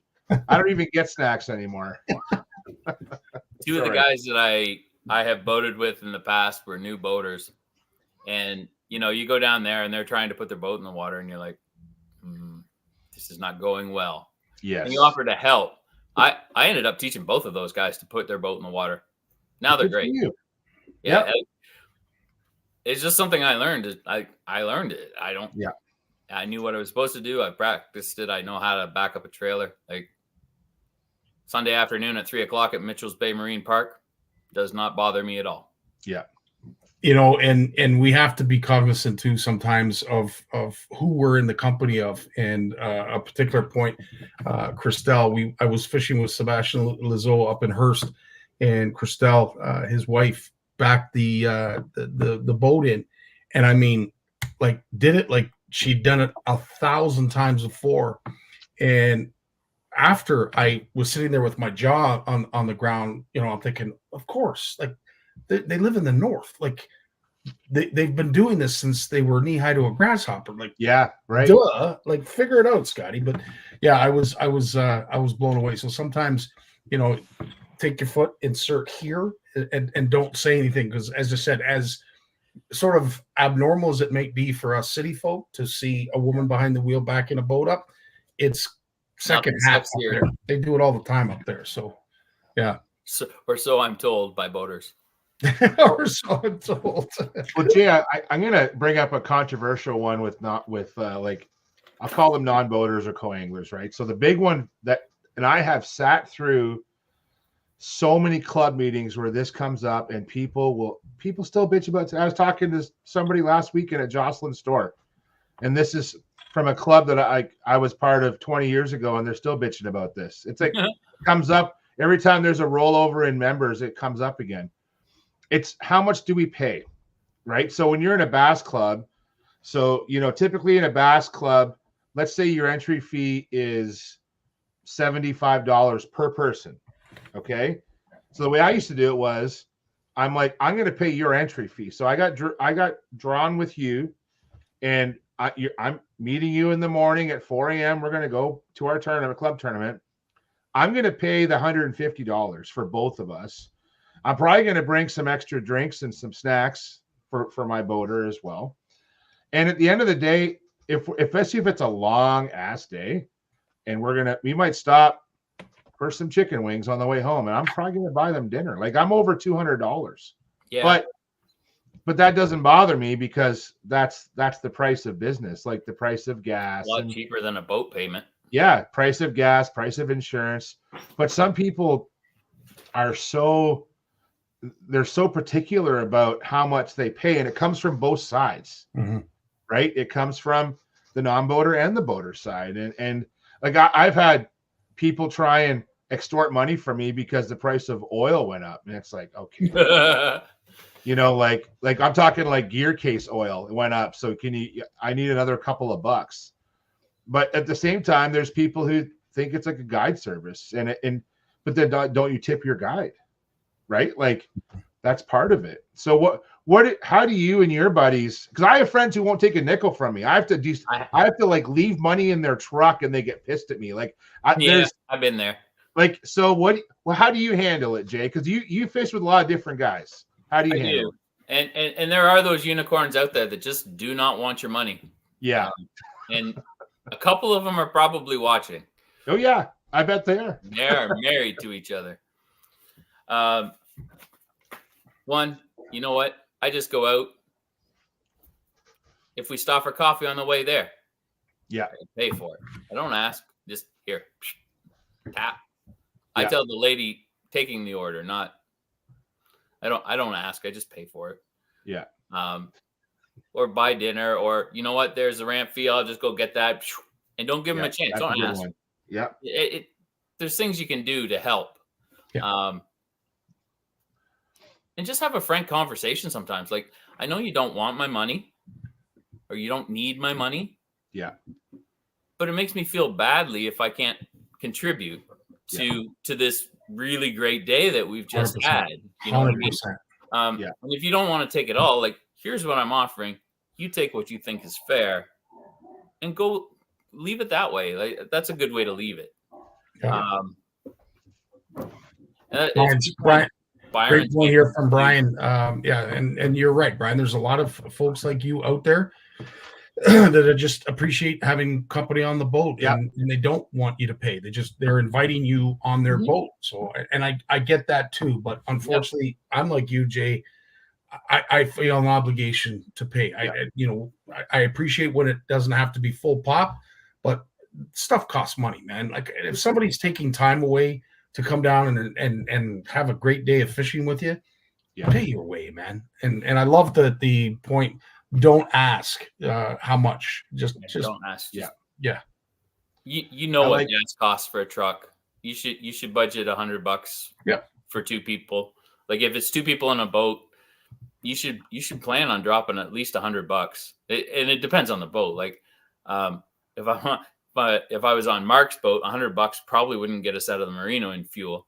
Because he likes all 300 of his horsepower. Alicia's almost as bad. For sure he does. Absolutely.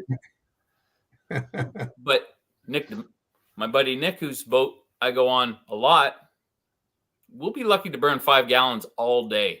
Right. And that's if you go all the way from Marine Park to the St. Clair River. Right. And somewhere else in between.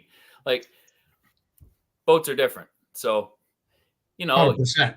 But Ed, I've fished with Ed many, many times, and he will attest. Some of those runs out the false duck and what have you, it's a lot of gas. Not to mention the drive there and the drive back, man. It costs money, and just be aware of that. And I think we've covered that. Yeah, know what stuff costs. Absolutely. The last one I'm going to say, to make yourself attractive to a boater, just say yes. Amen. You know what? When they call you, I try really, really hard not to say no twice in a row. Yeah. Most of the boaters I know, they're not going to call me to go out on a Wednesday afternoon because they know I can't say yes. Fridays, Mondays, they might ask. But like, if you're available on weekends and they know you're available on weekends, great. Shane, on the other hand, is always available. And I promise you, he is. Yeah. And yes, Mark does slow down for me.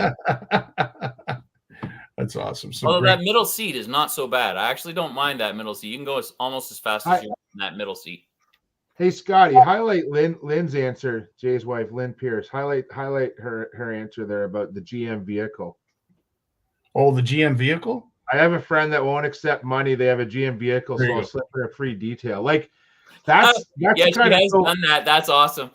But it's true though. Like little things, like so. Okay, instead of hiding money in my buddy's truck, which I do on occasion, he gets mad. Like, don't piss off a Hungarian. That's all I got to say. And I'm happy.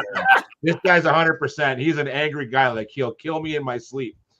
But what we do is we, like, over the year, like, and Heather is so good at this. Like, Heather is so good at, okay, we're going to buy a new fishing rod for their son on his birthday. Like, so she kind of keeps tabs of nice, like, things that people do for us. And then she gets them back and like they can't say no. Like, does that make sense? Like, as nice as Heather is, she's real sneaky about it's not a regift. I call it regifting, but it's not. It's like, I'm getting you back, but we're going to be real sneaky about it. And fishing and fishing is a part of our life. It's so much that we have to sneak in gifts to people like Lynn does, where it's like that Lynn, that's such a smart idea. And I think that, you know, it's a gift card to Tim's or whatever. Like, you just sneak it in somehow very nonchalantly. And I think that's how a lot of good fishing buddies are, just like that. We don't ask for it, but it always comes back, right? Doesn't that make sense, guys? 100%. Yeah, 100%. definitely. Now, a good question that Tony's asked, and of course, this can be a touchy subject, depending on what your lifestyle allows you to endure, but smokers, you know, some boats, I wouldn't Comes down to the think captain. of smoking, but is it something that you should discuss? I would have to say You gotta respect the owner's wishes. It's like, that's your house, that's your boat. That's my opinion. Like, For sure. Listen, I'll smoke a cigar once in a while out fishing, if I'm especially up at the cottage or something. But it's like, that's up. If whatever the owner wants, they get. That's how I see it, right? Yeah. Jay, you want to weigh in on this as well? Yeah, you know what? I don't smoke, so it's not a problem for me. But yeah, if you want to smoke on someone else's boat, you best ask. Right on. Yeah, that's totally up to them. I'm with Jason on that. If somebody, I like Mark's comment right there. Discuss it beforehand. Yeah, that's it. 100%. You know, some of those random draw tournaments and bass clubs, I'd say, other than money, smoking is probably the number 2 issue over the years. Maybe not so much now. I've been doing this for a couple decades, but earlier on, like, it causes tension because the guy wants to smoke or girl wants to smoke or whatever. And then all of a sudden it's like they don't want to stop fishing to go to shore. And it's honestly, it used to become heated. Like, not all the time, but once in a while you're like, boy, like, I don't know. Yeah. Not my thing. Yeah. So, 100%. Yeah. We'll let you keep going, Jay, because we just go on to point number 2 here. So you figured out how to make yourself attractive to a boater. There's lots of good things to do there. The second thing is you got to stay flexible in your fishing style. You said all boaters are different. I have friends that want to put their trolling motor on 100 and just motor down especially if we're in largemouth fishing or, you know, casting for pike or whatever. They're casting out the front of the boat. So they just want to cover water. They just want to cover water. And at the back of the boat, you have from amidships, which is the center of the line of the boat, back. So if you're trying to fish slow from the back of the boat, while the trolling motor's on 100, you are in for a bad day. Yep. Like, you're just going to be frustrated continually. And that was quite honestly, probably one of the hardest lessons I learned when I first started fishing with other people was being able to adapt, because I had an idea of what I was supposed to do in my head, but then I couldn't make it happen because I wasn't prepared to fish the way they wanted to fish. I have since rectified that. So, from the back of the boat, I'm throwing a lot of things I can move fast. I have other guys that I fish with that they want to fish every blade of grass on a weed line, which sometimes drives me crazy. Mm-hmm. But I can deal with that too. So you just got to have a nice selection and be able to just adapt to whatever it is that your boater wants to do. Because realistically, your boater is taking you fishing. You are along for the ride. They might ask you for a suggestion if things aren't going particularly well, or if you're really good friends or whatever. They'll say, hey, do you have any ideas? Because what I'm doing ain't working. Then you can pipe up. But other than that, you're kind of like, man, you just take me wherever you want to fish and we'll figure it out. Whether it's sometimes they want to be out in the middle of the lake drifting along in a breeze, dragging a drop shot or a Ned rig or whatever. Sometimes they want to be jigging, vertical jigging.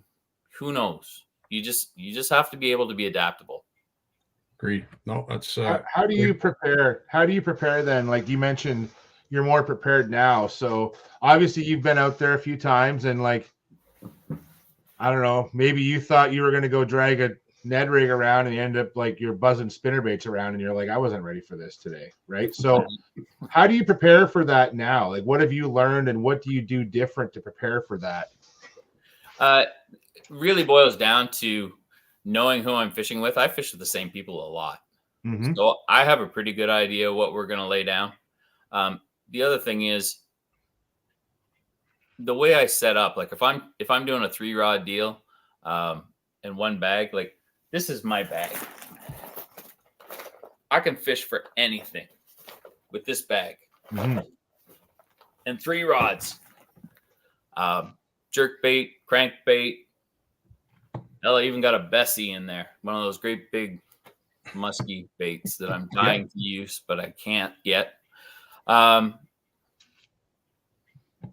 There is nothing that I can't fish in that bag right now. There's soft plastics, there's twisters, there's paddle tails, worms, tubes, you name it, Ned rigs. You lose color choice. Color choice is one of those things that you don't really have the luxury of dealing with. But over the years, I fish in the same spots a lot. Same colors almost always work. You have less selection of crankbaits, more generalized. Rods, one set up for finesse, drop shot, Ned rig, whatever. That'll be a 7-foot spinning rod, medium action. Second one will also be a 7-foot medium action spinning rod with a 4000 series reel and 10-pound braid to a 40-pound leader with a snap, because I can cast that from here till Christmas for cover and water, and a bait caster that I can use either in the weeds or to pull a jerk bait or a spinner bait or one of my favorite lures that we'll get to later. Right on. Great points, Jake. Continue along, my friend. Lots of great information that you're sharing here. When you start fishing, you get out on the water. It's first thing in the morning. You've just burned out to the first spot. Your boater picks up something. Your first question would be, what are you throwing? And then pick something different until you confirm that it works. If your boater asks you to throw something specific, just do it. He's asking for a reason. It's his spot. He should know what works. Just do it. He wants to find out the pattern fast so you guys can both have a great day. Don't be afraid to try something different. We've all been out on the lake. Nothing is working. The fish are there. You can see they're there. Sometimes you can see the actual fish. Sometimes you see them on the finder. Sometimes they're on. Try something different. Yep. I have some different things. And there are things that fish don't see a lot of, and they just work. Sometimes nothing works. At the end of the day, sometimes nothing works, and we'll get there. But yeah, don't be afraid to try something different. I think that's pretty much it for that. Just be flexible. Yep. You know, be respectful of your boater. Don't cast into their zone unless they invite you to. Like some boaters will ask you to come up on the front deck and you both cast off the front of the boat. Yeah. Some boaters want you to stay at the back, don't want you to cast past midway. I mean, that's rules in some tournaments. This isn't really a tournament thing though. Like I really wanted this to be for the people that just get invited and want to go out and have a good day on somebody's boat and know how to do that in a way that either gets them invited back or causes them to have some success and not leave with hard feelings or anything. But I still think your point about, so someone's in the front of the boat and they're, you know, it could be a good friend and you finally got invited to go on their boat and maybe you've never fished together, but you've known this person a long time. You're good friends. And they get out there and let's say you go largemouth fishing, they're going down a weed line and they're throwing a jig. And, you know, I know a lot of people are like, I'm just going to throw a jig too, and it's not meant to be a competition, but I think to get more bites, like what you're saying, you got to do something different. And to the point where when it's limited spots to throw a jig to, or even any bait, like I'll throw a creature bait to the same holes that my friend's throwing to, because it's something different. Unless I call it the 3 fish rule. Like if the guy in the front of the boat or girl in the front of the boat, if they catch one fish on a one bait, cool. You got 2 fish on the same bait in like close time. I'm like, all right, you got my interest. You caught 3 now, and I'm not doing well. Like I'm going in your bag and taking one of those things. Like that's I have 3 fish rule. And so what's that?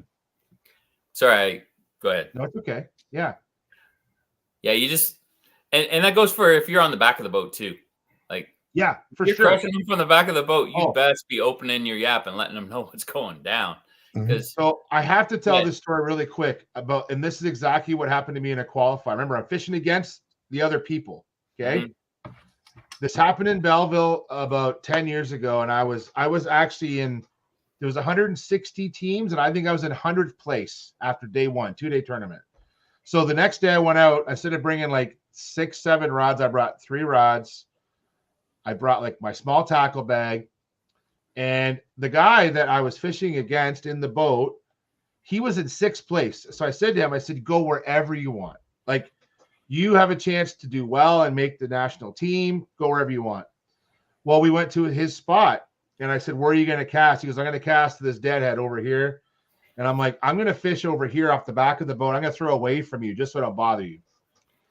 Dude, within an hour, I had my limit and I had over 17 pounds of largemouth. Oh, no. On the 3rd fish, and he only had 1 fish in his well at this point. When I landed the 3rd fish, I said, do you want what I'm using? Like, here's the bait. He's like, no. On the 4th fish, I go, oh, God, you got to take what I'm using, man. I took the bait. I put the bait on the deck by his foot. I put my gulp spray beside the bait. I got the pack of hooks out. I'm like, use it. He never used what I was offering. At the end of that day, you had to make the top 12 to advance to the nationals.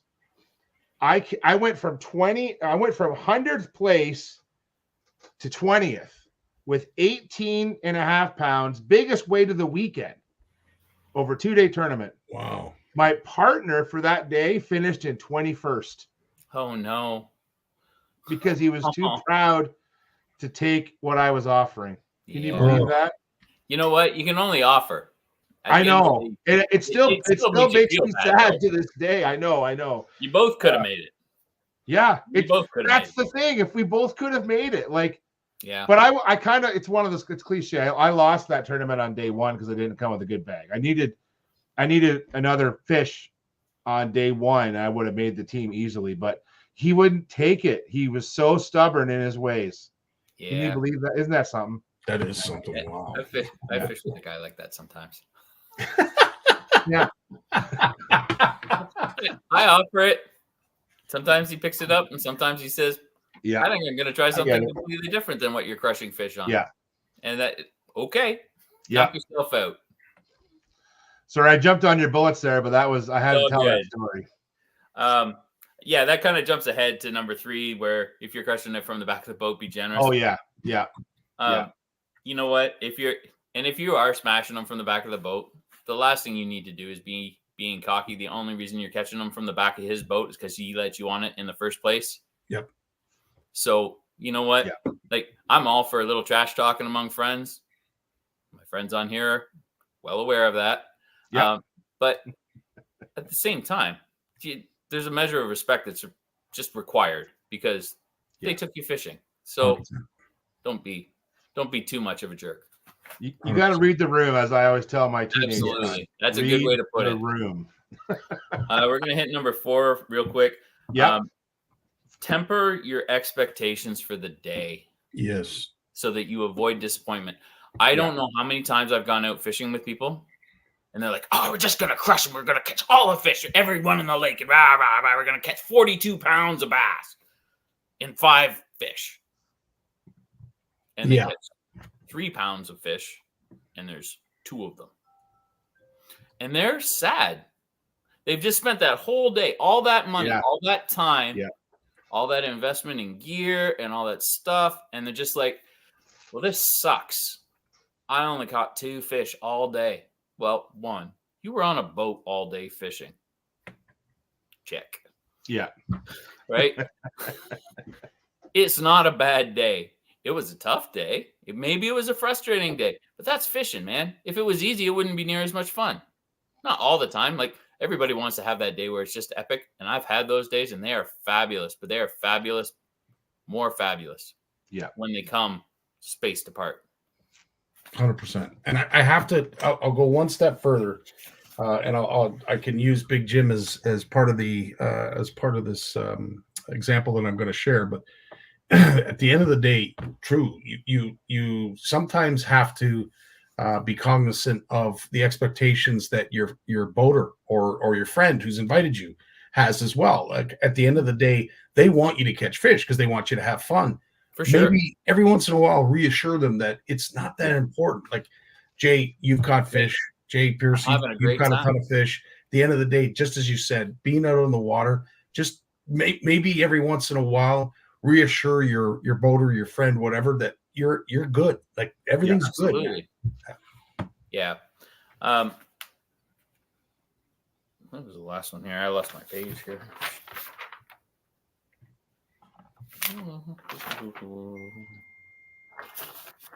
You got I got one more here. Yeah. Oh yeah. The last one for that point 4. Understand that the person in the front of the boat is probably going to catch more fish than you. Yeah. Like, they get first kick at the can. Unless you're drifting and then it's kind of a crapshoot. But like, if you're fishing a weed line, you should expect to come in second place. You just should. Mm-hmm. Yeah. Mm-hmm. Because they're getting the active, ready fish. Yeah. They're getting the first look at a bait. You know what? And if they catch it, you can't. That's it. So just don't worry about it. Exactly. It's not necessarily a competition. Like in Jason's case, for sure. Maybe it is, but you're just out for a good day of fishing. Don't worry about it. True enough. No. All right. Now, do a few specific things. When you are fishing from the back of the boat, we touched on this briefly. You got to be able to move as fast as the boat. Yep. So there's a couple of ways you can do that. If you're buzzing down a weed line for some largemouth bass or whatever, you're not going to be picking apart the potholes and the individual pockets necessarily. If that's how you want to fish, you're going to have to upsize your weight so it gets down fast.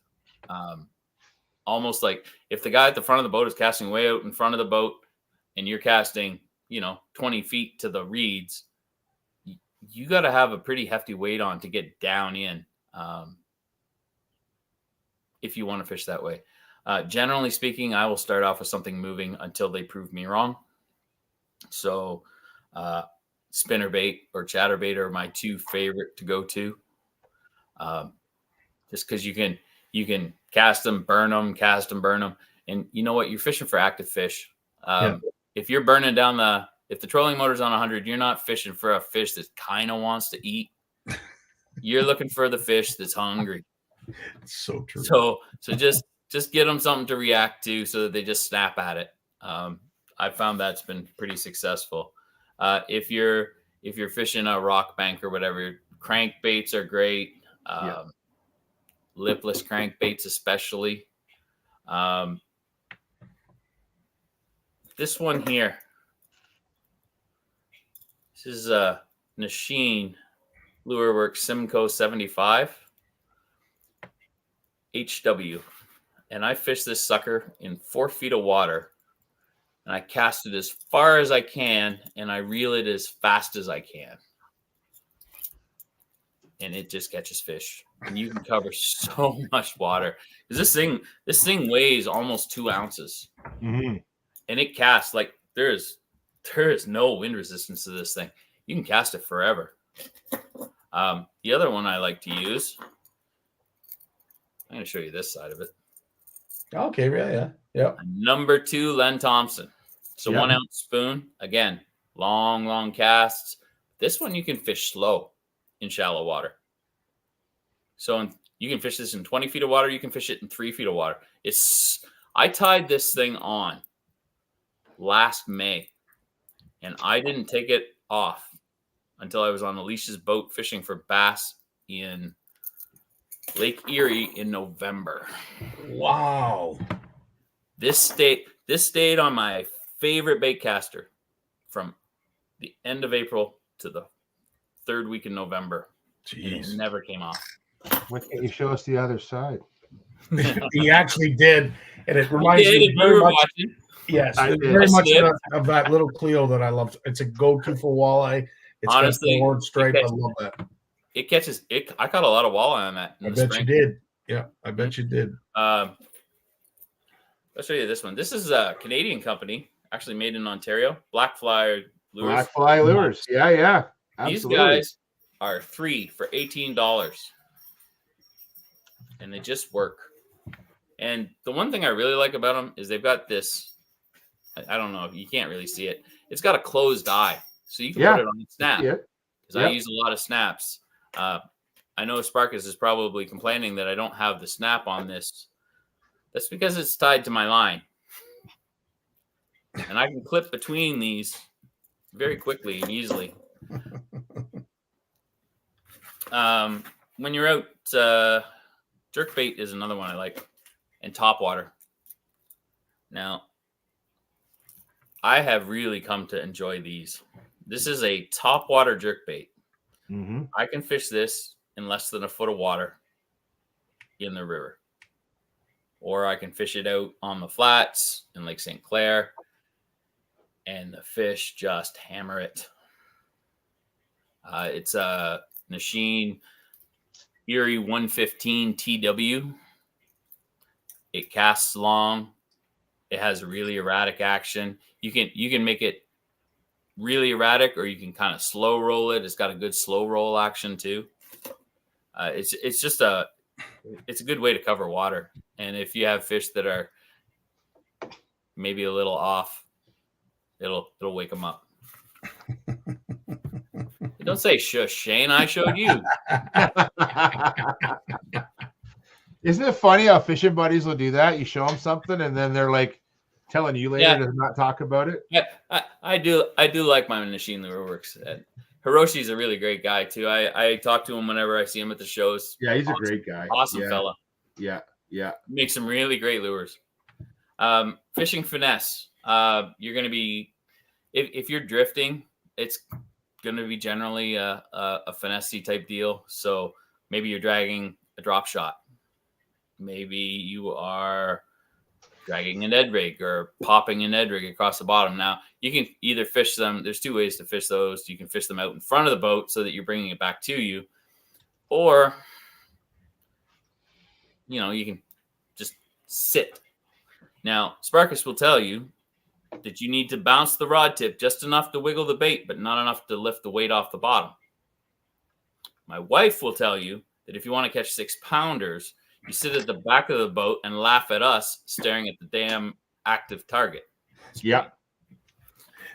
And she's literally just got her drop shot hanging straight down off the back of the boat while we're out casting. Oh, there's a fish over there. There's a fish over there. There's a fish over there. She's like, oh, I got another one. Who knows? Okay, so Lynn Pearce is one. Who else knows that one person that honestly could catch a giant fish in a toilet? There are people that are so darn lucky when it comes to fishing, and they're not even trying. So I think that is a great point that you bring up. But yeah, again, it's all about expectations too, because at the end of the day, you're going to have people like that can catch a whale out of a puddle. There's some names coming up on the board there, Scotty. It's pretty funny, actually. So Sounding arrogant. Linda Slater. Yeah, just leave her on shore, man. If you want to get out fish, you bring Alicia with you. That's easy. That is true. I have been hammered by her more than my share. Lord. That's awesome. Another point on what you should be fishing to be successful. Fish something you are absolutely confident in. Any of those baits I showed you, I am absolutely confident that those baits will catch fish where I fish. And if they don't catch fish, yeah, I mean, that whole bag, that's kind of like a security blanket. If you look at my rods, these are the things that are going to be tied on. Yeah. As far as rod choices, we touched on a little bit earlier. Medium action spinning reel with light braid, light leader for finesse. I like a long. I usually start with a 15 to 20 foot fluorocarbon leader. Mm-hmm. It gets shorter as the day goes on, depending on what you're changing to. But do that on shore. Do that the night before, so you're not wasting your time in the boat. My other medium action spinning rod. I like the St. Croix 7.6 Triumph. It's kind of it is their entry level spinning rod, and it has the most beautiful bend. It is perfect for anything that's got a treble hook on it. Awesome. And you can cast forever with that. When you pair that with a big reel, all of my reels are big so that I can cover water, because you have to be able to cast. A lot of times if you're fishing a bank and the boater has the boat, you don't always get to pick which way the boat is. Like sometimes it'll be perpendicular to the bank and you've got to cast the length of your boat. Yep. Plus whatever the boater has to cast. Yeah. Yep. So you have to be able to bomb a cast. Yep. If you want to catch fish. So that's why I use big reels and long rods, because I got to be able to reach.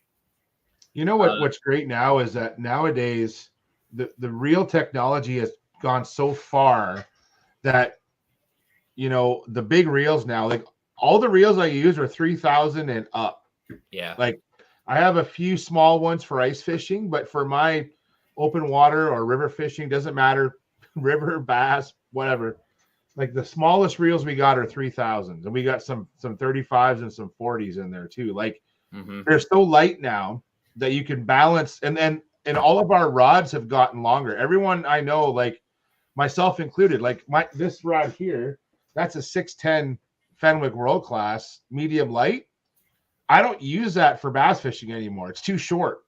I use it for trout fishing because all my bass rods now and walleye rods, they're all like 7 feet, 7'1", 7'4", 7'6". And then so those bigger reels balance it out nicely, right? Yeah, to be honest, like you get those once your rod's over 7 feet, you need it. For most brands, you need a 3,000 reel to balance it nicely, right? 100%. And that's so important. So now you got more casting distance, and typically the larger reels also have a better drag as well. Yes, they do.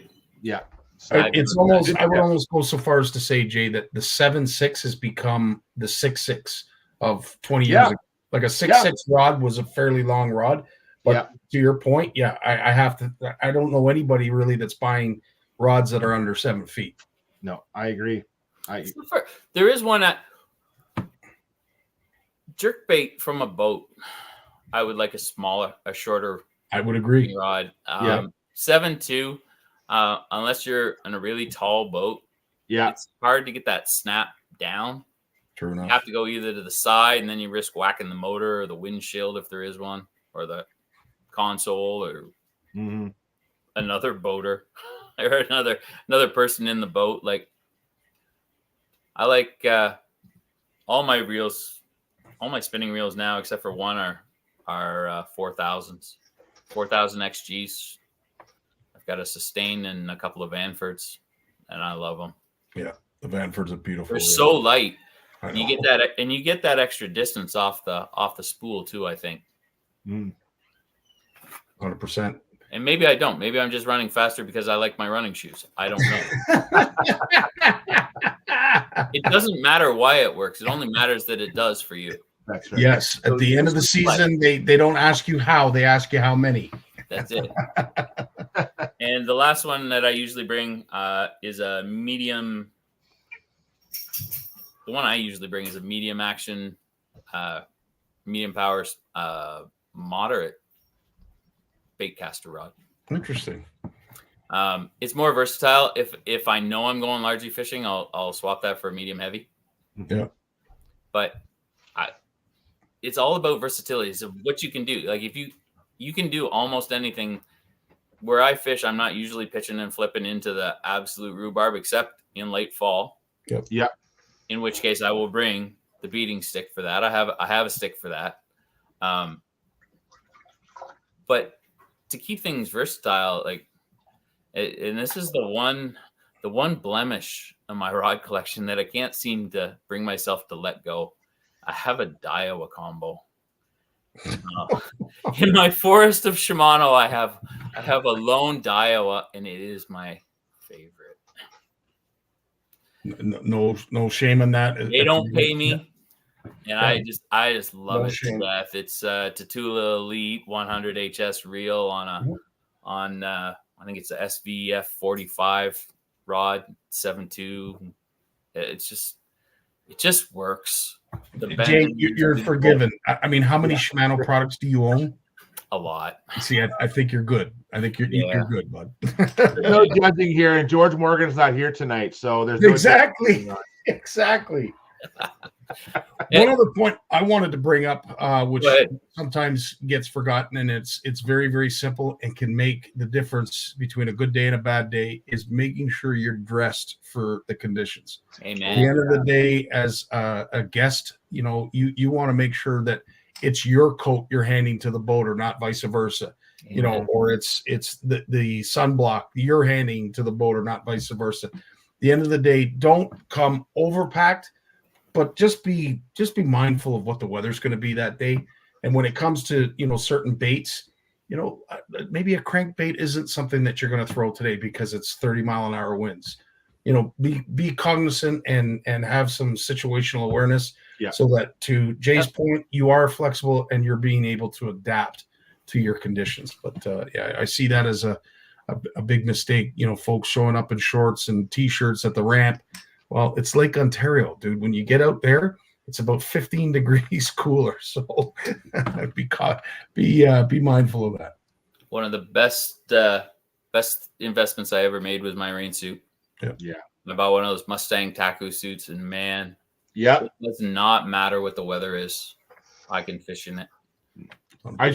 I'll tell you, I just replaced my Mustang Taku jacket, but I have it at work. Like, I have my own personal one. I have one for work, Jay. I just replaced it. It's 5 or 6 years old, and I have over 500 or 600 days in it. Like, I've worn the hell out of it, and I've washed it a few times to replenish the waterproofing. Like, they hold. I'm not complaining about it. They hold up so well. They really do. It's worth it, man. Yeah, absolutely.